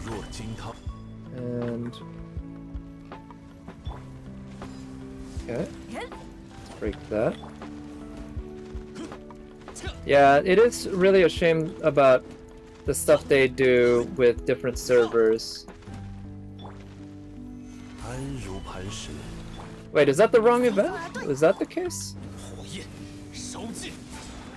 Maybe I didn't pay close enough attention. Maybe the link was wrong. But it seemed right because it asked me what server I was on, right? And that's what it asked me when I clicked on your link, Evan. And I clicked NA, and then it... did it have a code at the end?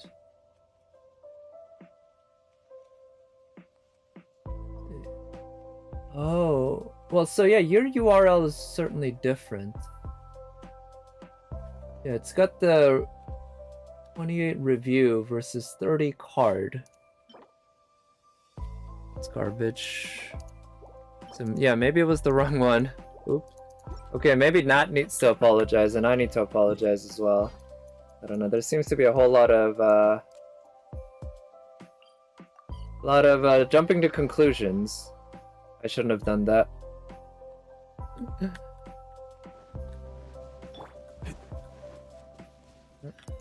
But yeah, don't worry about it, Nat. We have time before it goes away anyway, right? So, you know, feel free to post it on Twitter or something. If not, whatever. And, you know, maybe... like I said, I think I'll stream tomorrow, so we'll see. Because... I mean, even though I'm not a fighting game person, I think the story mode in Multi-Blood would be fun. Okay.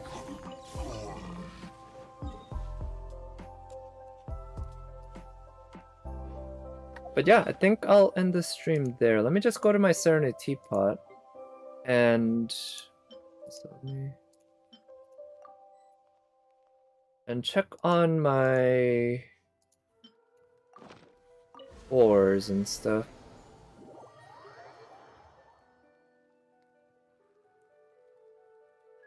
Also, let me check my artifacts count. How many do I even have? Yeah, okay, I'm at a pretty good place right now. I can get roughly another 100 tomorrow. And I'll use them to level up the feather. The feather I got for Crimson Witch. This one's definitely worth. Not amazing or anything, but it's good. It's good.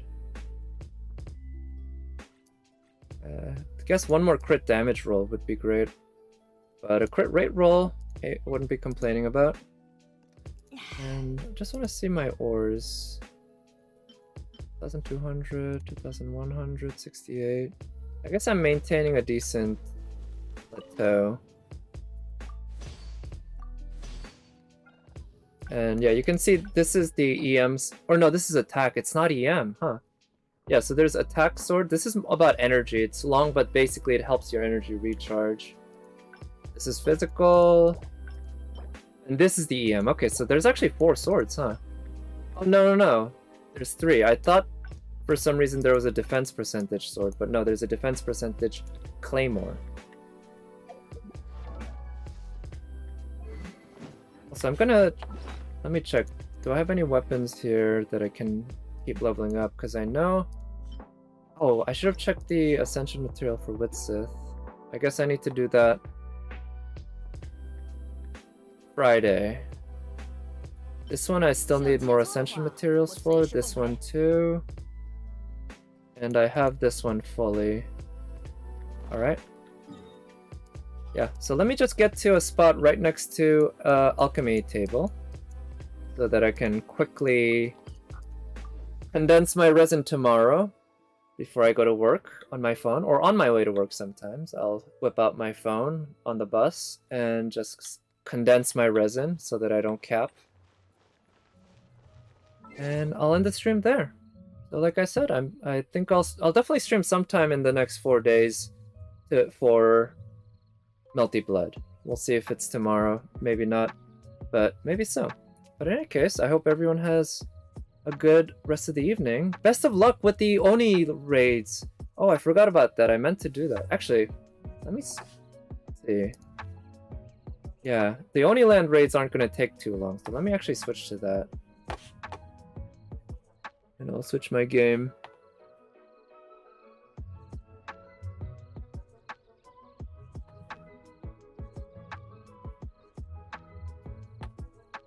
Also, this music's pretty nice. It's Genshin music that is not coming from the game right now, but let's switch it up.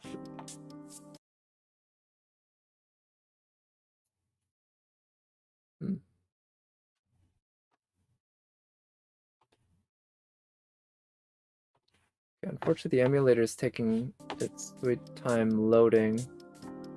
I do want to close Genshin, but I'd rather not just have a blank screen. Actually, I guess I can do this.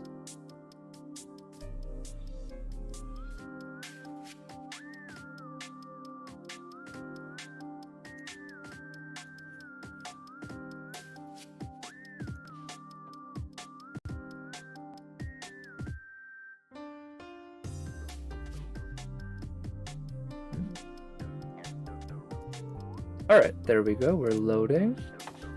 And yeah, that's the time. And let me switch the game to Fate Grand Order. Oniland Raid. And I'm just gonna try to work out my team for this, because I didn't have it working very well. Yeah, thank you for coming by, Nat, and I'll talk to you next time. Yeah, sleep well. But yeah, I figure I want to really come up with the proper one-turn team for this, but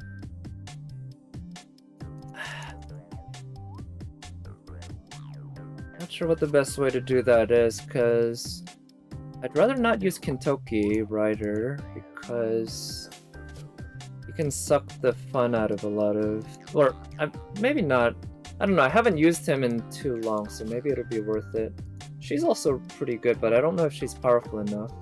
This is a team I tried and it wasn't strong enough to one-shot. And I liked using Shuten Doji here because she, being a event character, gets to start with 50% NP charge, which helps. But if somebody has a 30% NP charge skill, that would work too. But she would work too. Let me see, maybe I could try that. And on him, oh, how about this? I'll give him his Bond CE. That'll provide a nice little 4-star Buster buff. It's a 4-star CE, which I don't think I have favored it because I don't use it that often. There it is.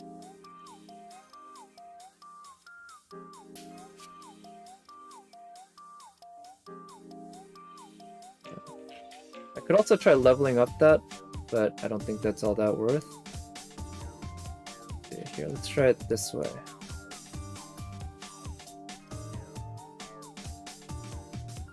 Yeah, so the idea here is going to be buffing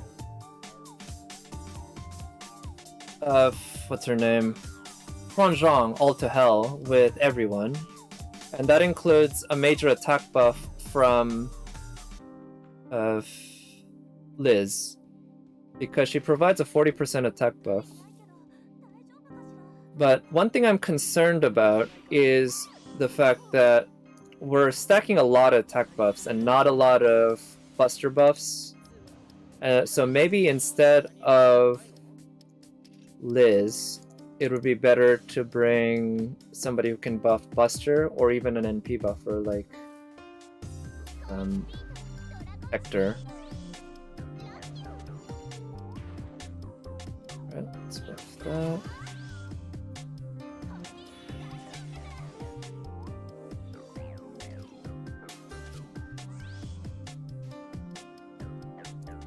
And let's see how much damage Xuanzhang can do here at MP3.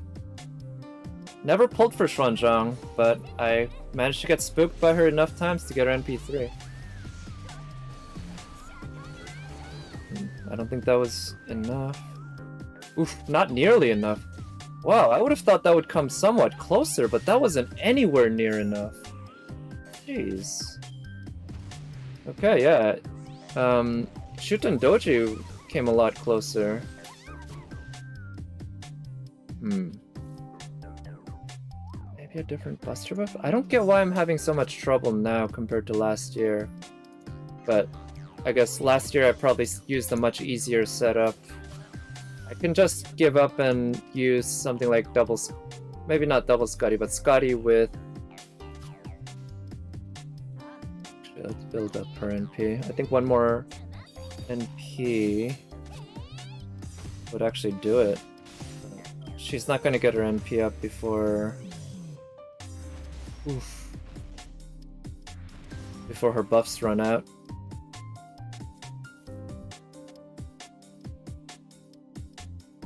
Actually, if I'd used that earlier, she might have been able to manage, but too late for that now.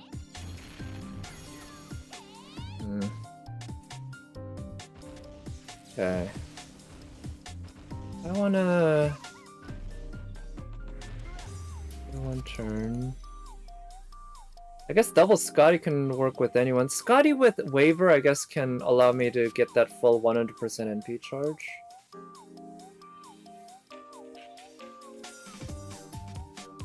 Yeah, so that means I can use a strong, quick, single target servant like Skahach, let's say. But I don't know if my Skahach at MP1, level 90, is strong enough. Because she is, well, NP1.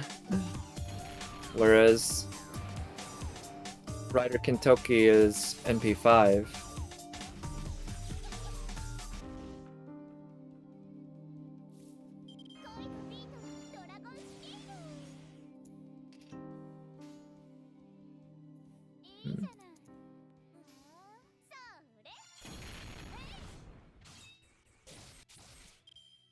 Alright. Okay, the guts paid off. Oh shit, that was bad. I kinda needed her alive. Well, at least we got Chloe here with solid attack buff, or arts buff.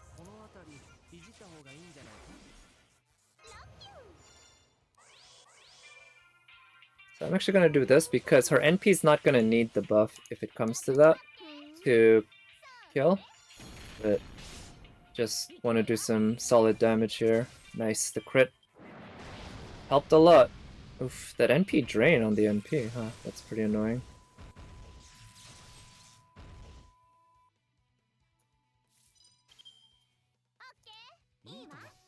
So that should take care of it.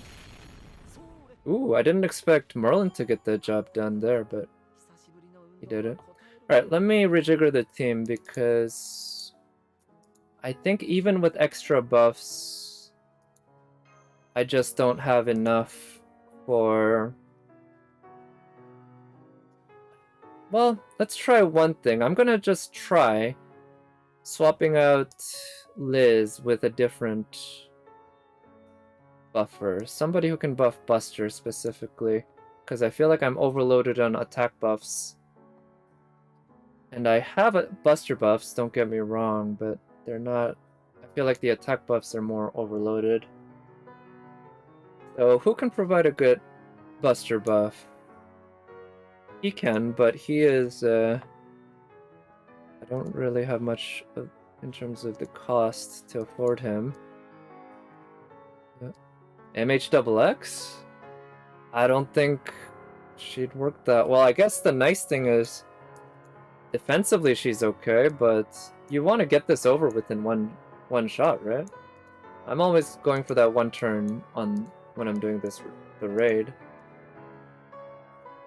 Right, it doesn't matter what CE I give her, I guess. Or actually, you know what? Let's give her the event CE for some extra drops.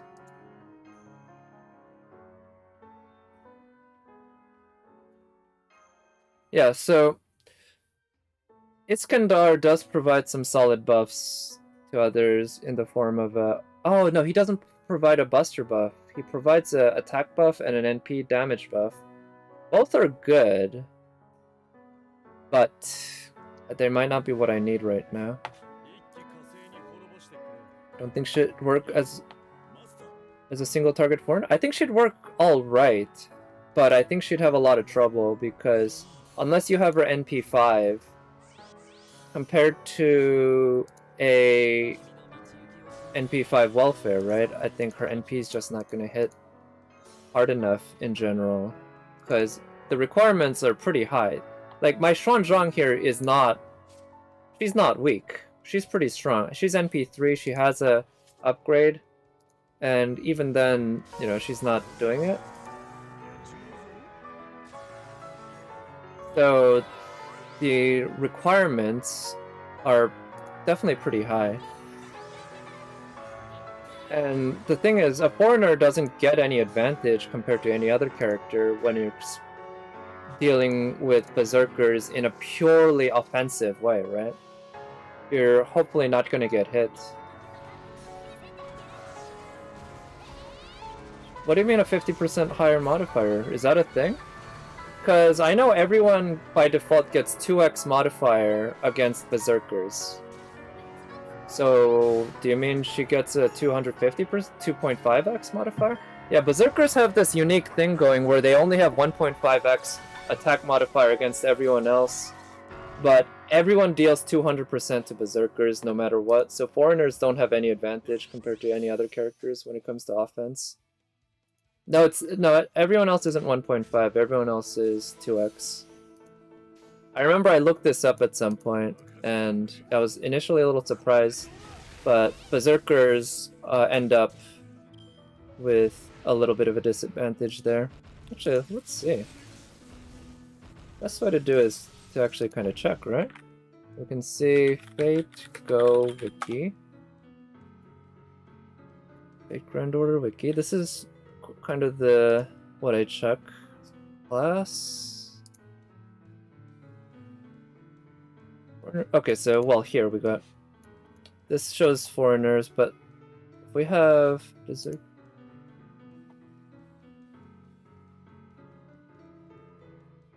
Does it actually tell you about how they have a base damage of 1.1x star generation? All classes except all classes except Shielder and Foreigner take 50% more damage. Okay, so 1.5x. Yeah, Foreigners take half damage. Yeah, Berserkers take double damage from all classes except Shielders and other Berserkers. Yeah. So yeah, Berserkers kind of get the short end of the stick on that. I guess that's sort of their deal, right? They go unga bunga, hit really hard, but then a small breeze will knock them over.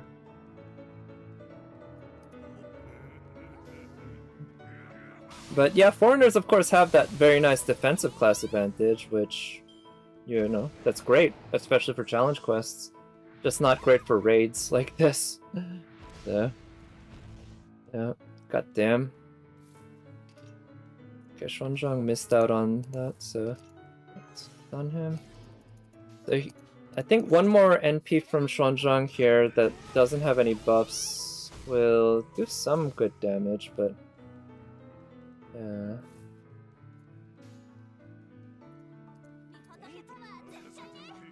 yeah, so this team is clearly not it. My Xuanzang is also definitely not it. I think part of the deal is that she is a caster, so she has a bit of a attack down debuff naturally. She has a, I believe it's a 0.9 or 0.95 multiplier on her attacks. So, I mean, overall she's, you know, a great unit that does a lot of damage, but I think it's those limitations. But also, you can see that I'm still coming nowhere close to one-shotting this, and that's definitely an issue. So, if I want to one-shot this, I think I definitely need Scotty, at least one Scotty, maybe two, or Scotty plus another quick buffer might be the way to go. I think that killed everyone. Yeah, I guess all things considered, Xuanzang isn't that great, even for a single target caster. Obviously, what's her name? Ilya is better.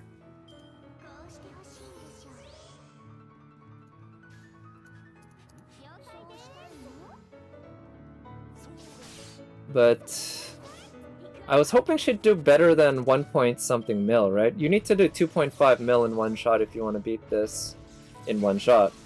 And I was hoping that Xuanzang would at least get 75%, if not 90, if not 100, to be honest. But she only barely cleared about 60%. So Xuanzang can't handle this unless I somehow manage to find some major big buffs that I was missing, which I don't think I am. For the most part, I have the great buffs, unless I do something like Double Merlin. Double Merlin could work, actually, now that I think about it.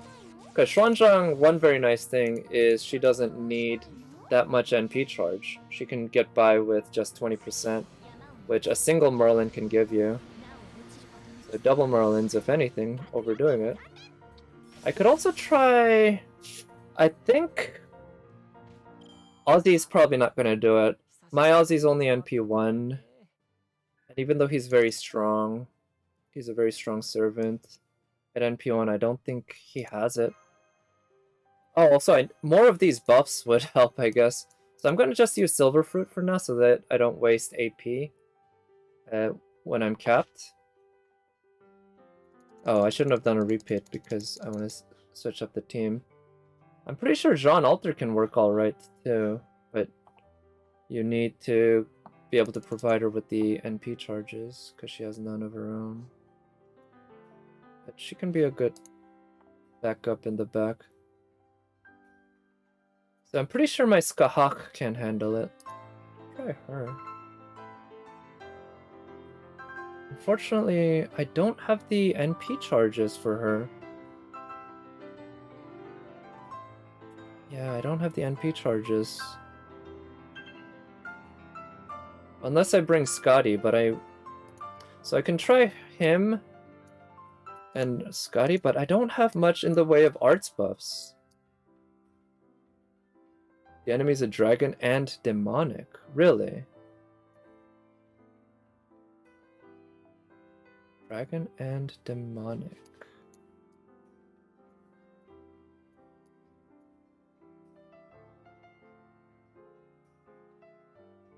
Could work. But then I don't have the charges for him. I don't have the 30% NP charge.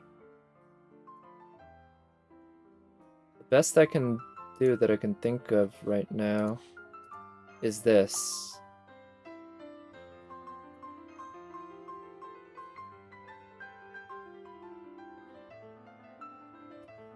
Let's try it. I think I can manage beating it anyway.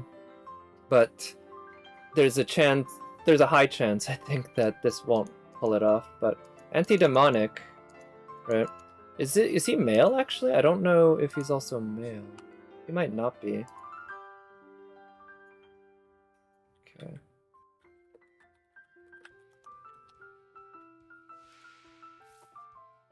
So, if I want to make this work, let's use his skills.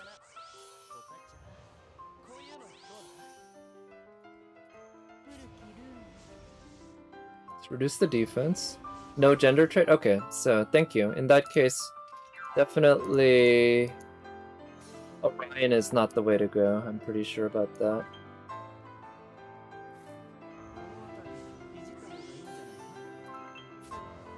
So this does overload a bit on buffs. I could also try attempting a crit setup using Rama and Merlin. Because Rama as a crit servant is actually... he's kind of busted. He's way better than as a crit servant than as an NP servant. But right now I'm trying to rely on the extra damage buff on his NP. I don't think this will be... no. Ooh, that's actually pretty solid. Wow, that was more. Well, yeah. That was actually pretty solid. It's not enough to one-shot. And unfortunately, I don't think I can make it one-shot because I can't think of any other buffs that I don't have right now that I can still put on him. And I really am... oh, but I also recently unlocked that buff, right? That's the thing.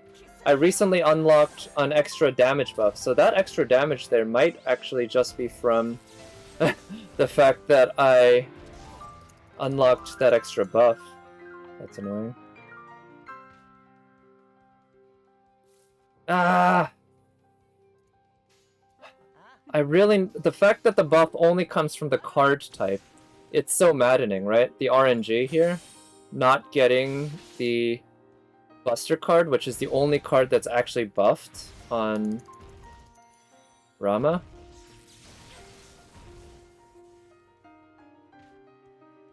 Okay, let's get some Buster cards, please. God damn it.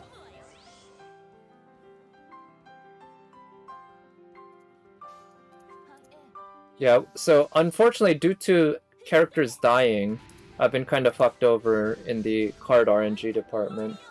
I haven't gotten a Rama Buster card even when, you know, I really should have.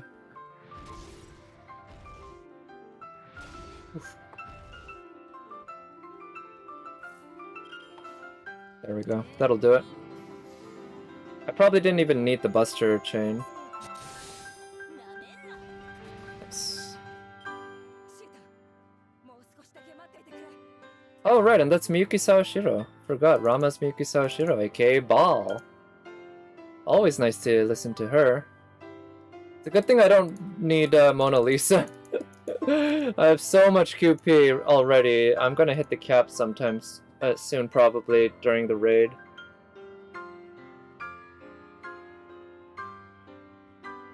Okay, so Rama is actually not a bad choice if you had him NP3 or more, probably, or also if you have him grailed, but sadly this Rama Now, Dragon, right?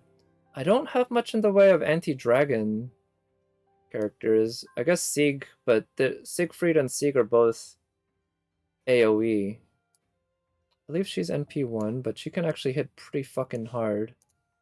Just that NP1, she's limited in what she can do. Jack?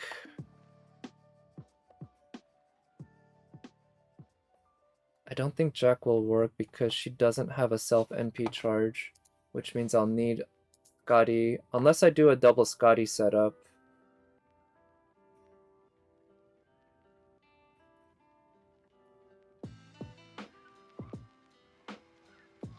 She's single target, and she has an NP charge skill. I don't have much in the way of arts buff. That's one thing that's really limiting me a lot right now. Oh, she's got an NP charge, but her NP charge is only 20%. That means I can't... Oh wait, no, with Waver and Scotty I can get her up without the need... Oh, no, that means I can use Jack. Let's try using Jack then. Let's use Jack with the quick card buff, and instead of Merlin, I believe I have a certain archer who can provide a quick buff. Don't I? Thought I did.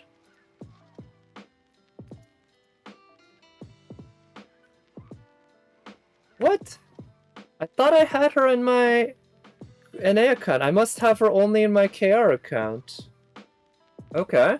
You could probably guess. I was going for... what's her name? The green-haired lady. God damn it. Apple lady. I think her name starts with an A. But anyway, you know who I'm talking about.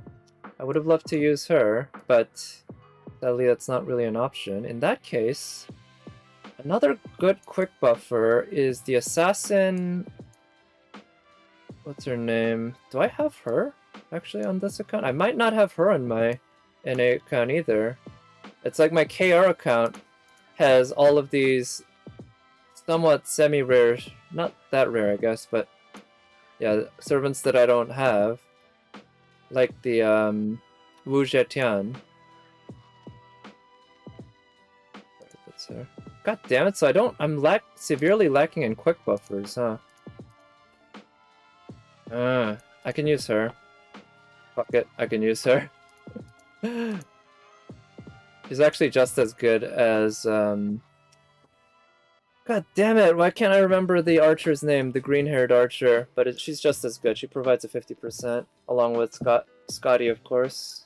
Yeah, Skahawk and Scotty both provide the same amount of buffs. Who would have thunk it, right?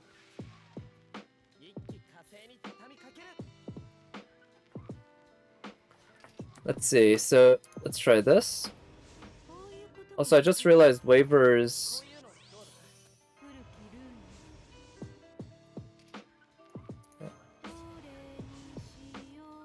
Waver's Mystic Code, not Mystic Code, Craft Essence here is kind of wasted. Yeah, Atalante indeed, that's the name I was trying to think of. It started with an A, Atalante. I should try to remember she's very brave. Because that way I can think of the Atlanta Braves, which is a baseball team. Yeah. The Atalante Braves. Okay, so let's see how much damage I can do. Unfortunately, this is not female, so she's not gonna take advantage of that buff, but yeah, that wasn't enough. She's NP1. I think if anything, Skahawk would have been better. Oh wait, is Skahawk anti-demonic on that third skill? I know it's anti-divine, but if it's also anti-demonic, that could actually do the trick. Now that I think about it. No, it's undead. God damn it. It's undead, not demonic. I had hope for a second. So who else provides good quick buffs? I guess there's Helena, who also provides a 20% NP buff, but it's not a very good buff. It's only 20% card type. Somebody who can provide a quick specific buff. Here, let's get Jack's NP back up. One more NP should do it even without buffs at this point. Come on. Jack's NP gain is usually so damn good, but it wasn't good enough there.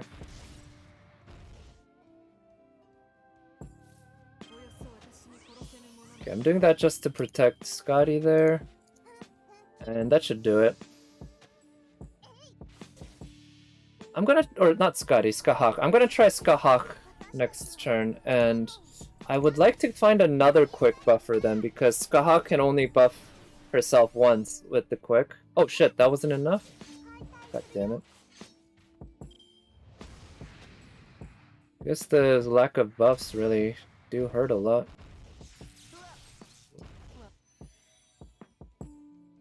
And of course they didn't target Skahak at all. Oh shit, I didn't mean to do that. Well, we got some crits because of Skahak's self-modification? Is that the name of it? I don't remember the name of the skill, but because of her first skill, which can attract crit stars to her randomly, and raises her crit damage. Yeah, both of them procced. Nice.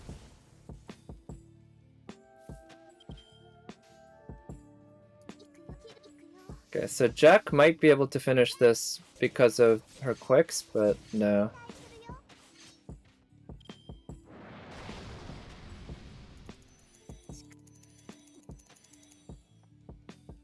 Okay, so Jalter can finish this off.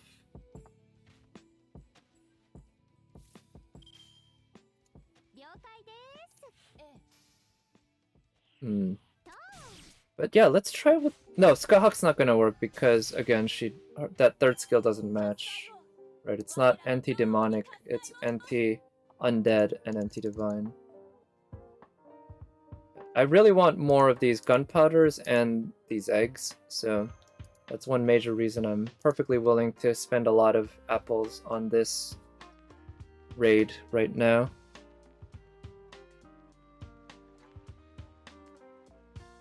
But again, let's try using a silver apple.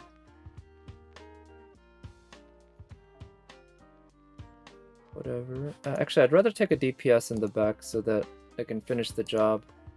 Oh, can I try this? She can provide some pretty solid buffs. She provides an attack buff, NP charge, NP gain, which isn't that relevant. She could be useful. Unfortunately, she has the wrong card, wrong CE on her. Let's just put her on and try to figure this out on our own. So Jack with all those quick buffs was alright, but just wasn't enough.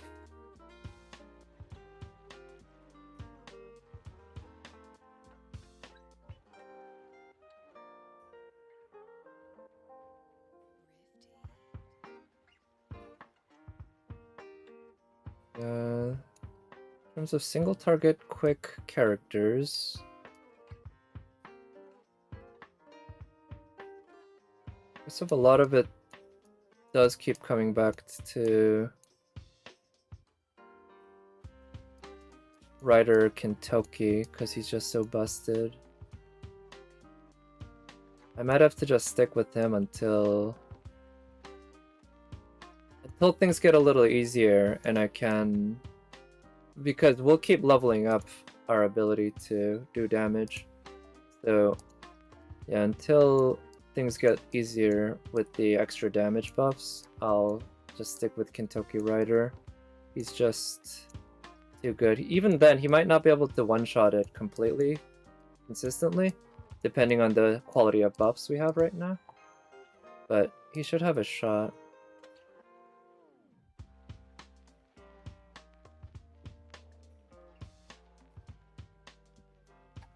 I think he has a better shot than any other character I've had here anyway.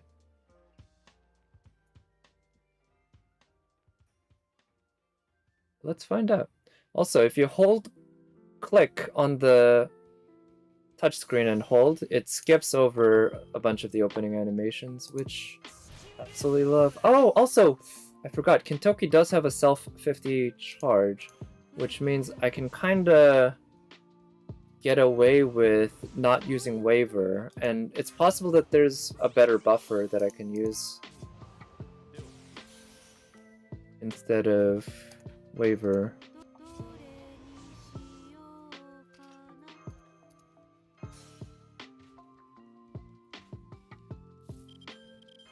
That. This Waver provides a 30% attack buff, as well as the NP charges, of course, but if you ignore the NP charges, that's basically it. So instead of that 30% buff, maybe I could provide the attack and NP damage buffs from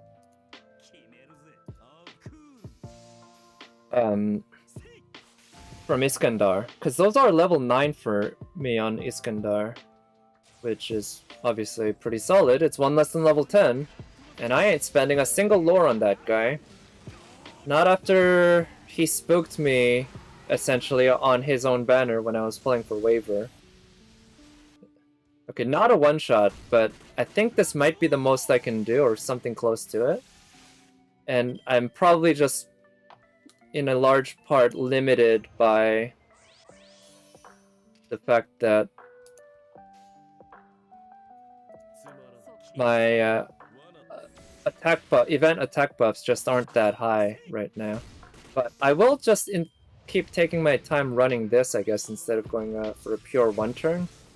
Because we still have plenty remaining. This is going to be around tomorrow, I'm quite sure of it. We're not going to... Actually, I'm not that sure. It's probably going to be gone by this time tomorrow, actually, looking at the rate. So I guess I probably really only have tonight. Actually, that changes things then. Well, in any case, I'll try to do as much as I can tonight, because, you know, I'm not going to spend rainbow apples. I'm only going to spend the apples I have, and even then, I'm not going to spend all of my apples.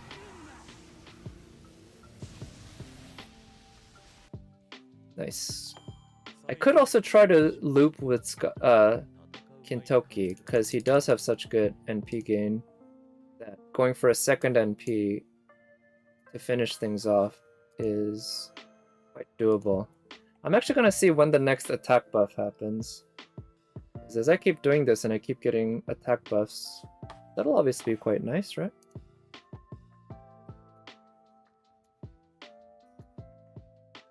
Alright. Let's see here.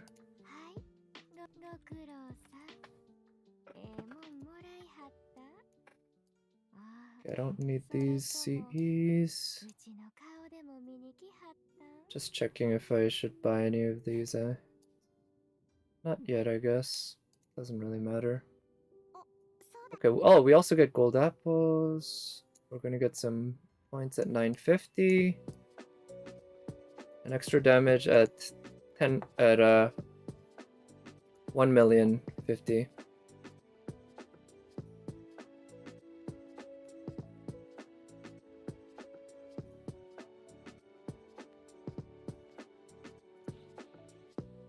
Let's try that instead. Yeah. So, Iskandar's attack buff is way less than Waver's attack buff. Waver's attack buff is 30%, whereas Iskandar's is less than 20. But the nice thing is Iskandar also provides a NP damage buff, which is multiplicative, which might overall be better than Waver's. MHX almost one-shots. Oh, really? Oh, it takes some card RNG though, like for getting crits, essentially, I'm guessing. But yeah, a few more points really could do the job, right?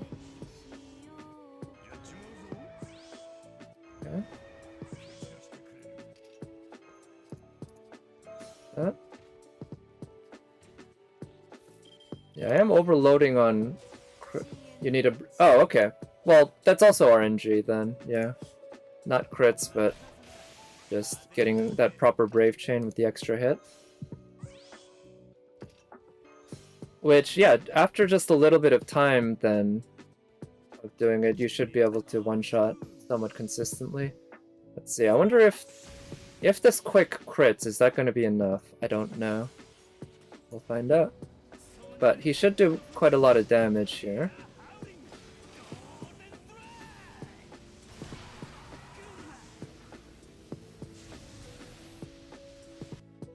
Okay, 1.8k, 1.8 mil, sorry. Okay, even with the quick crit with Scotty's buff, it wasn't enough.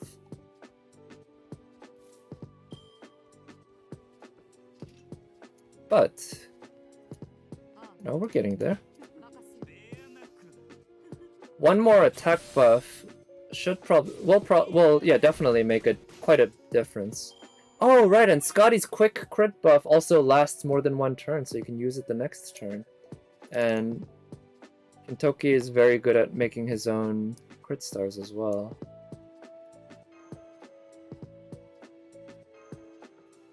Okay, let's use a gold apple now, because now I'm pretty sure I can 2-turn it with some good luck, and certainly 3-turn it, because at 3-turn the card RNG largely goes away, because you know you're guaranteed every single card in 3 turns. Unless somebody dies, but hopefully that doesn't happen.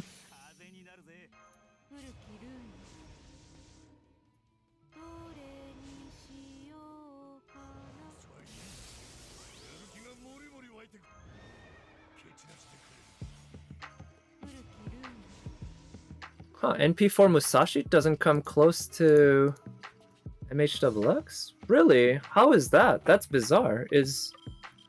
Is there something special about your MHXX? Because MHXX is a 4-star, level 80, and I imagine she's not NP4 like your Musashi? I don't know. That's surprising to me. Because Musashi, by default, I feel like should do more, and then if she's NP4, that's kind of nuts. Oh, your MHXX is level 100 NP5. Oh. Okay, that's a big difference maker. That's a huge difference maker. Okay, that's more understandable. And nice thing about MHXX is she also has a 30% self NP charge, which I think makes her a little more flexible with characters who can use the buffer, because you only need to get 70% from someone else. Which means you can even in fact get by with, say, Narrow Bride and double Merlin. I guess that wouldn't be that great. But yeah, Narrow Bride and Merlin and what's her name? Helena. Yep, provides 20% NP charge. Could also be Ozzy. Provides a 20% NP charge along with a charisma. Not a great one, but it is a charisma. You're using Rein, Waver, Tamama. I see. Rein can give, what, 30% to somebody, right? Or can Rein give 50% to somebody, actually? Because Tamamo can't give anyone anything, right? Not on turn 1. And Rein has higher attack buff than her? Oh, really? I didn't know that she could do that. Because Waver provides that 30% attack buff for 3 turns, right? Which is absolutely solid. One of the... Actually, yeah, the best of that type. Also, I'm going to record a macro here. So let's start. Do that. Debuff that. And then use that on Kintoki. Use Kintoki's own buff. Charges NP. Use Iskandar's buff. Use Iskandar's buff.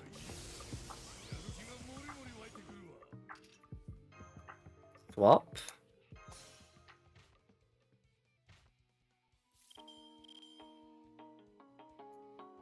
Use Skahawk's buff. Stun, which is now guaranteed. And buff. And go in, and then stop recording, because... So here's the thing, Kintoki's Buster card isn't buffed at all, so I'd rather use the quick chain so that I can get more crit stars. So let's see. Oniland, Raid, Kintoki,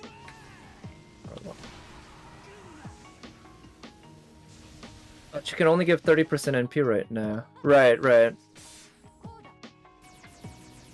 Yeah, she only needs 20% extra, right? On top of waiver. That makes sense, I forgot.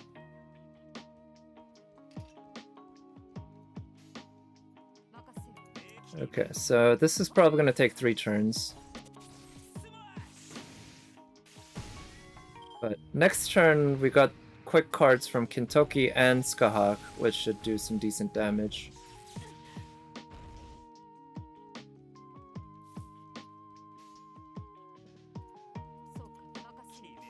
It's too bad about the lack of crit stars, but what can you do? I kinda got unlucky with the card RNG, so I couldn't cycle Kintoki, so this is ending up taking more than 3 turns, eh? Ooh, goddamn.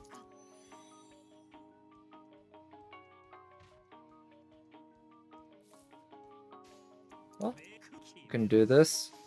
I don't think this is gonna be enough to kill him, even with the quick cards. Oof, yeah, the Brave Chain's only about enough to do 100k, so I really need that NP if I want to pull this off. It's so annoying. Yeah.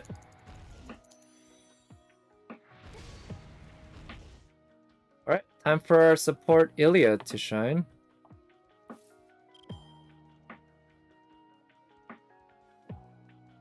Not a good hand. But how about we make her use her... See if we can get her to use her NP. I don't... Yeah, she's not gonna get her NP up next turn, unfortunately, but... maybe I should have used her Buster card. It probably wouldn't have made a difference, to be honest.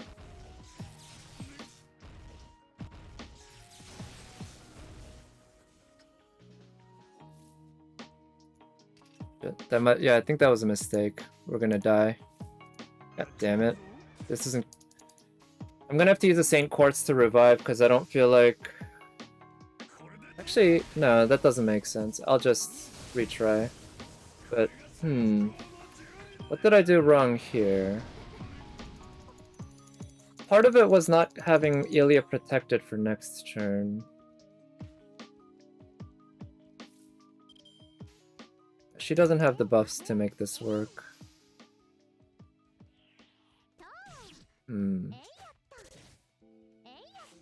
Yeah, I already used my command seals earlier, and as a result, I don't have them to use for this.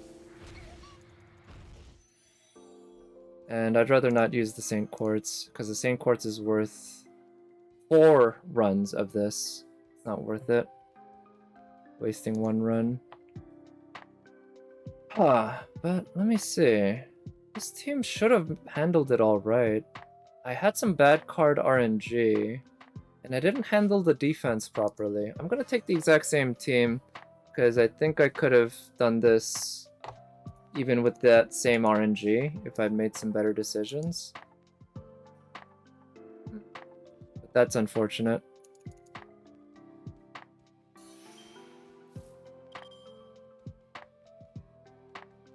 Let's use the macro. Okay, we have some better card RNG here.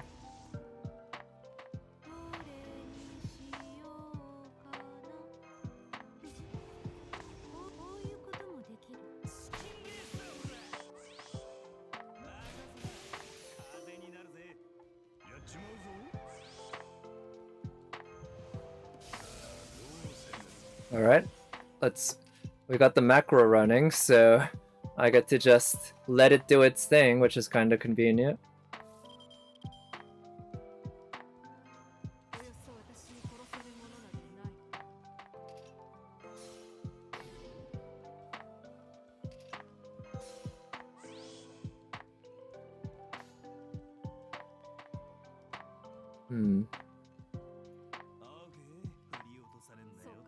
Let's do this, because the quick card from Scotty is gonna get buffed, and we are gonna get a guaranteed crit next turn.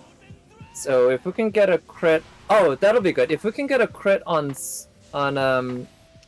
Kintoki, that's obviously gonna be very big from Scotty's quick crit buff. But if not, then we can also use Skahawk's own buff, but I can actually do this.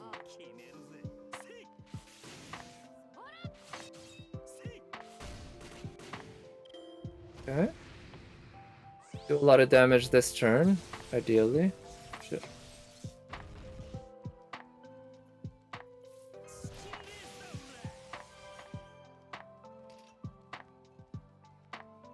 Okay, I'm gonna do this just to protect her this turn, because I am worried. And let's do that to just help Scotty or Skahawk build her NP, because we can't do much damage this turn anyway. I think one more attack buff and this will be just way more consistent. It'll be actually fairly easy. Even if I don't consistently one-turn it.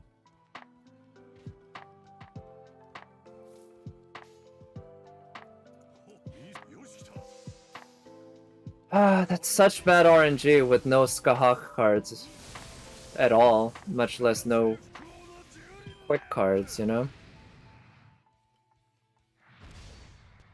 Yeah, Scotty. Oh, Skahawk somehow survived. Wow, I didn't expect that.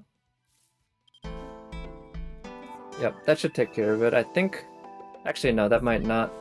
But oh, the crit buff. Yeah, that did it. Because I was a little worried that just having that one quick card at the end wasn't going to be enough. Okay, finally, that one worked. Okay, and we're at enough points for another attack buff, so this should be actually very consistent now, I think.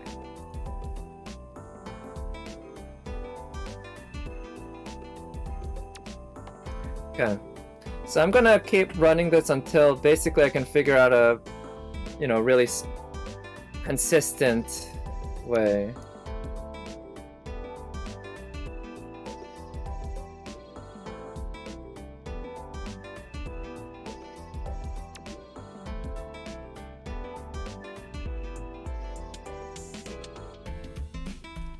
Loading, I guess I've gotten used to how much faster it's gotten, but I do appreciate it has gotten faster.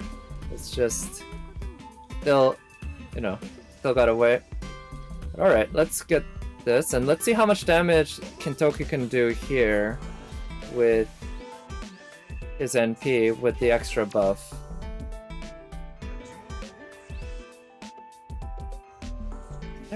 Wait, is Kintoki divine? I wonder if maybe... Because right now I'm not giving Kintoki much in the way of attack buffs, so maybe getting some bigger attack buffs might be the way to go. And I'm thinking that Assassin Steno actually has 40% attack buff for divine characters.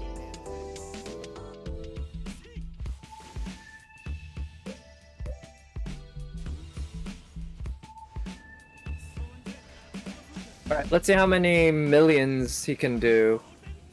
I'm pretty sure he can hit 2 million, but is it gonna be enough for 2.5? I think it was. No, he didn't even hit 2. Oh, goddamn, he didn't even hit 2 million. I was wrong. Okay, we're getting close though.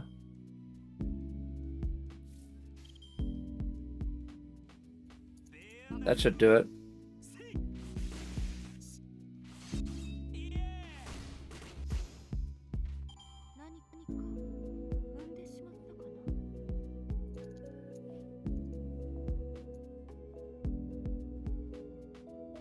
Okay.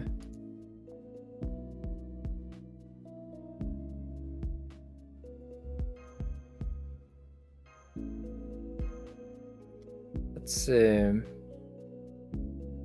I'm gonna try taking Steno actually, because I'm pretty sure that that Kintoki is divine. Both the OG and the writer version. Okay, this loading. Well, okay, I'm just gonna.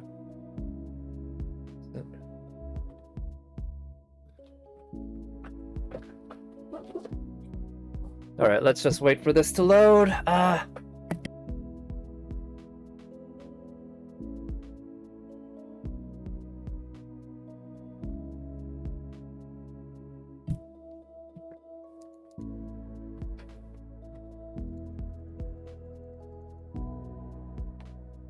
So, yeah, I'm gonna switch with Steno. This is one of the few situations where Steno's actually useful. And I guess it's thanks to DW for giving her that buff to make her into that very powerful divine buffer that she is now.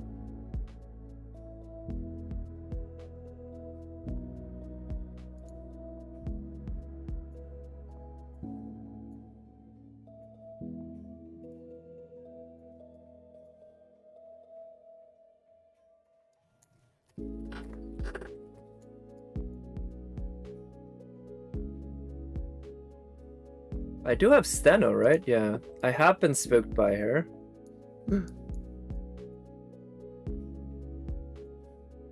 Okay, unfortunately, my macro that I recorded isn't gonna work because her attack buff is on a different slot to the 2 buffs that I was using for Iskandar. So I'll just have to re-record, assuming this even works. So let's see.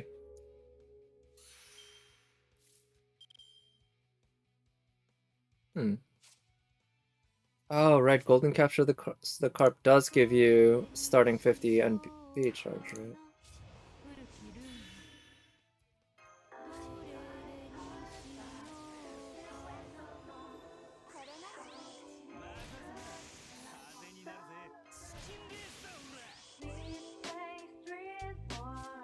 Wait, I thought this skill didn't buff herself. No, it buffs anyone who's divine, including herself, huh? I didn't realize that. I thought it only buffed her friends extra. But no, she also gets that extra buff. Not that it'll be all that useful here, but that's a nice thing to know.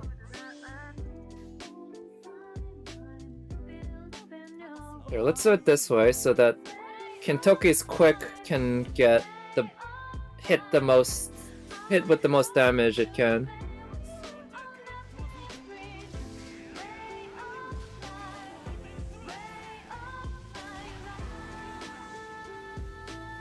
That was pretty solid. Yeah, that was better. Okay, I think I'll stick with this setup.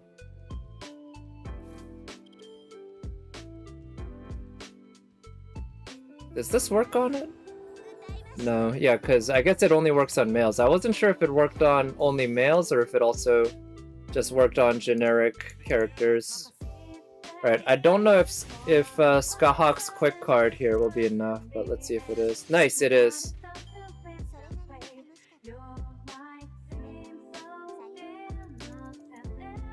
Nice, more bullets. I need so many, and also stakes. So many of both I need.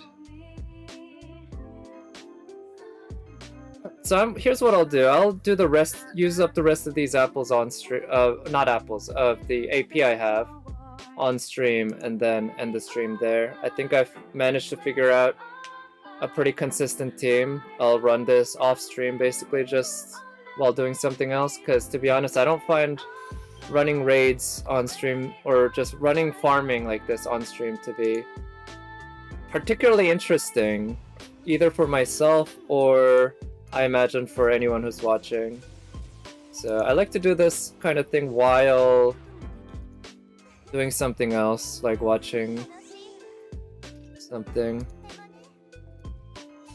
But what I'll do is use this chance to record this macro, and then afterwards I will run it one more time in order to actually try using it and see if it works.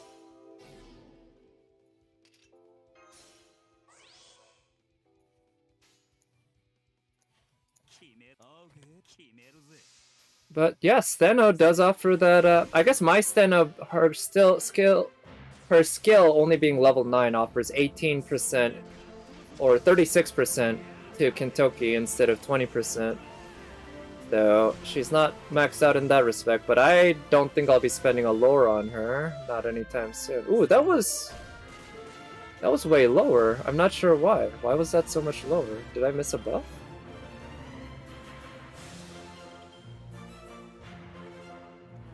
No, I didn't miss a buff. Was that just weird RNG where I got 2 extremes in a row? one was very high and one was very low? I mean, that's possible. Very possible. I feel like that's the most likely explanation for this, because that was very surprising. One, it did like 2.1 or 2.2 mil, the other did 1.8. That's about as big a range as you can get. Ooh, more bullets and steak.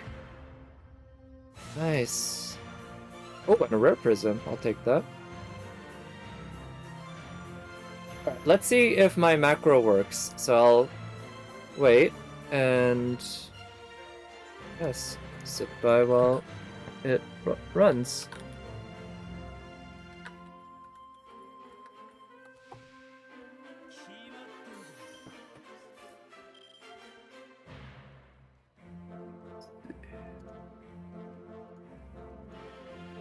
Alright, let's run the macro, see if it runs. Okay, so we first charge his NP. Okay, then we give him the... that works, fine. Good. Maybe... oh, that's a mistake. What I should do is save Stano's attack buff for Scotty. Because that way Scotty gets the buff as well, because she's divine. Not just because she's divine, but because she's divine she gets the extra buff. Okay, so yeah, I should re-record this then. And I'll do that off stream, I guess. Yeah, I'll end the stream here after this run. But yeah, as usual, thank you so much for watching. I hope you're having good luck with the raid as well. Because it took me a little bit to work it out. I even had to waste a full run, but at the end of the day, I managed to figure it out. And so now, from now on, I'm gonna be just spending a lot of AP for the rest of the evening, basically, running this over and over and over again. Yeah, that seems like a pretty good idea. Okay, so yeah, I do think it was probably just... what is it? Damage RNG. Plus or minus 10% is the fluctuation. So, I had a high roll once and a low roll once.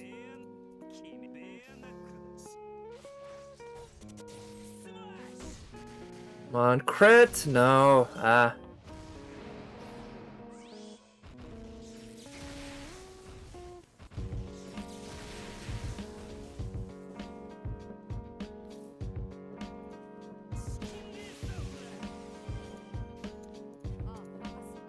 So I think Scotty's quick cards here will do it, even without a crit, but let's see.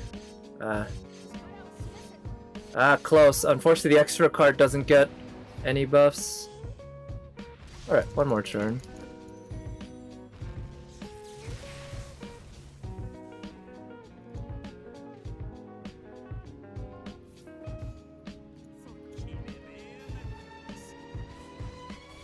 Nice.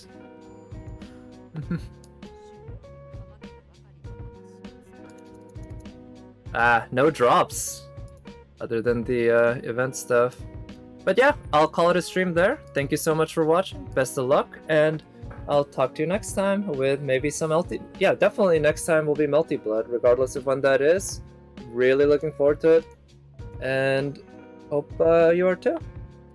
Bye.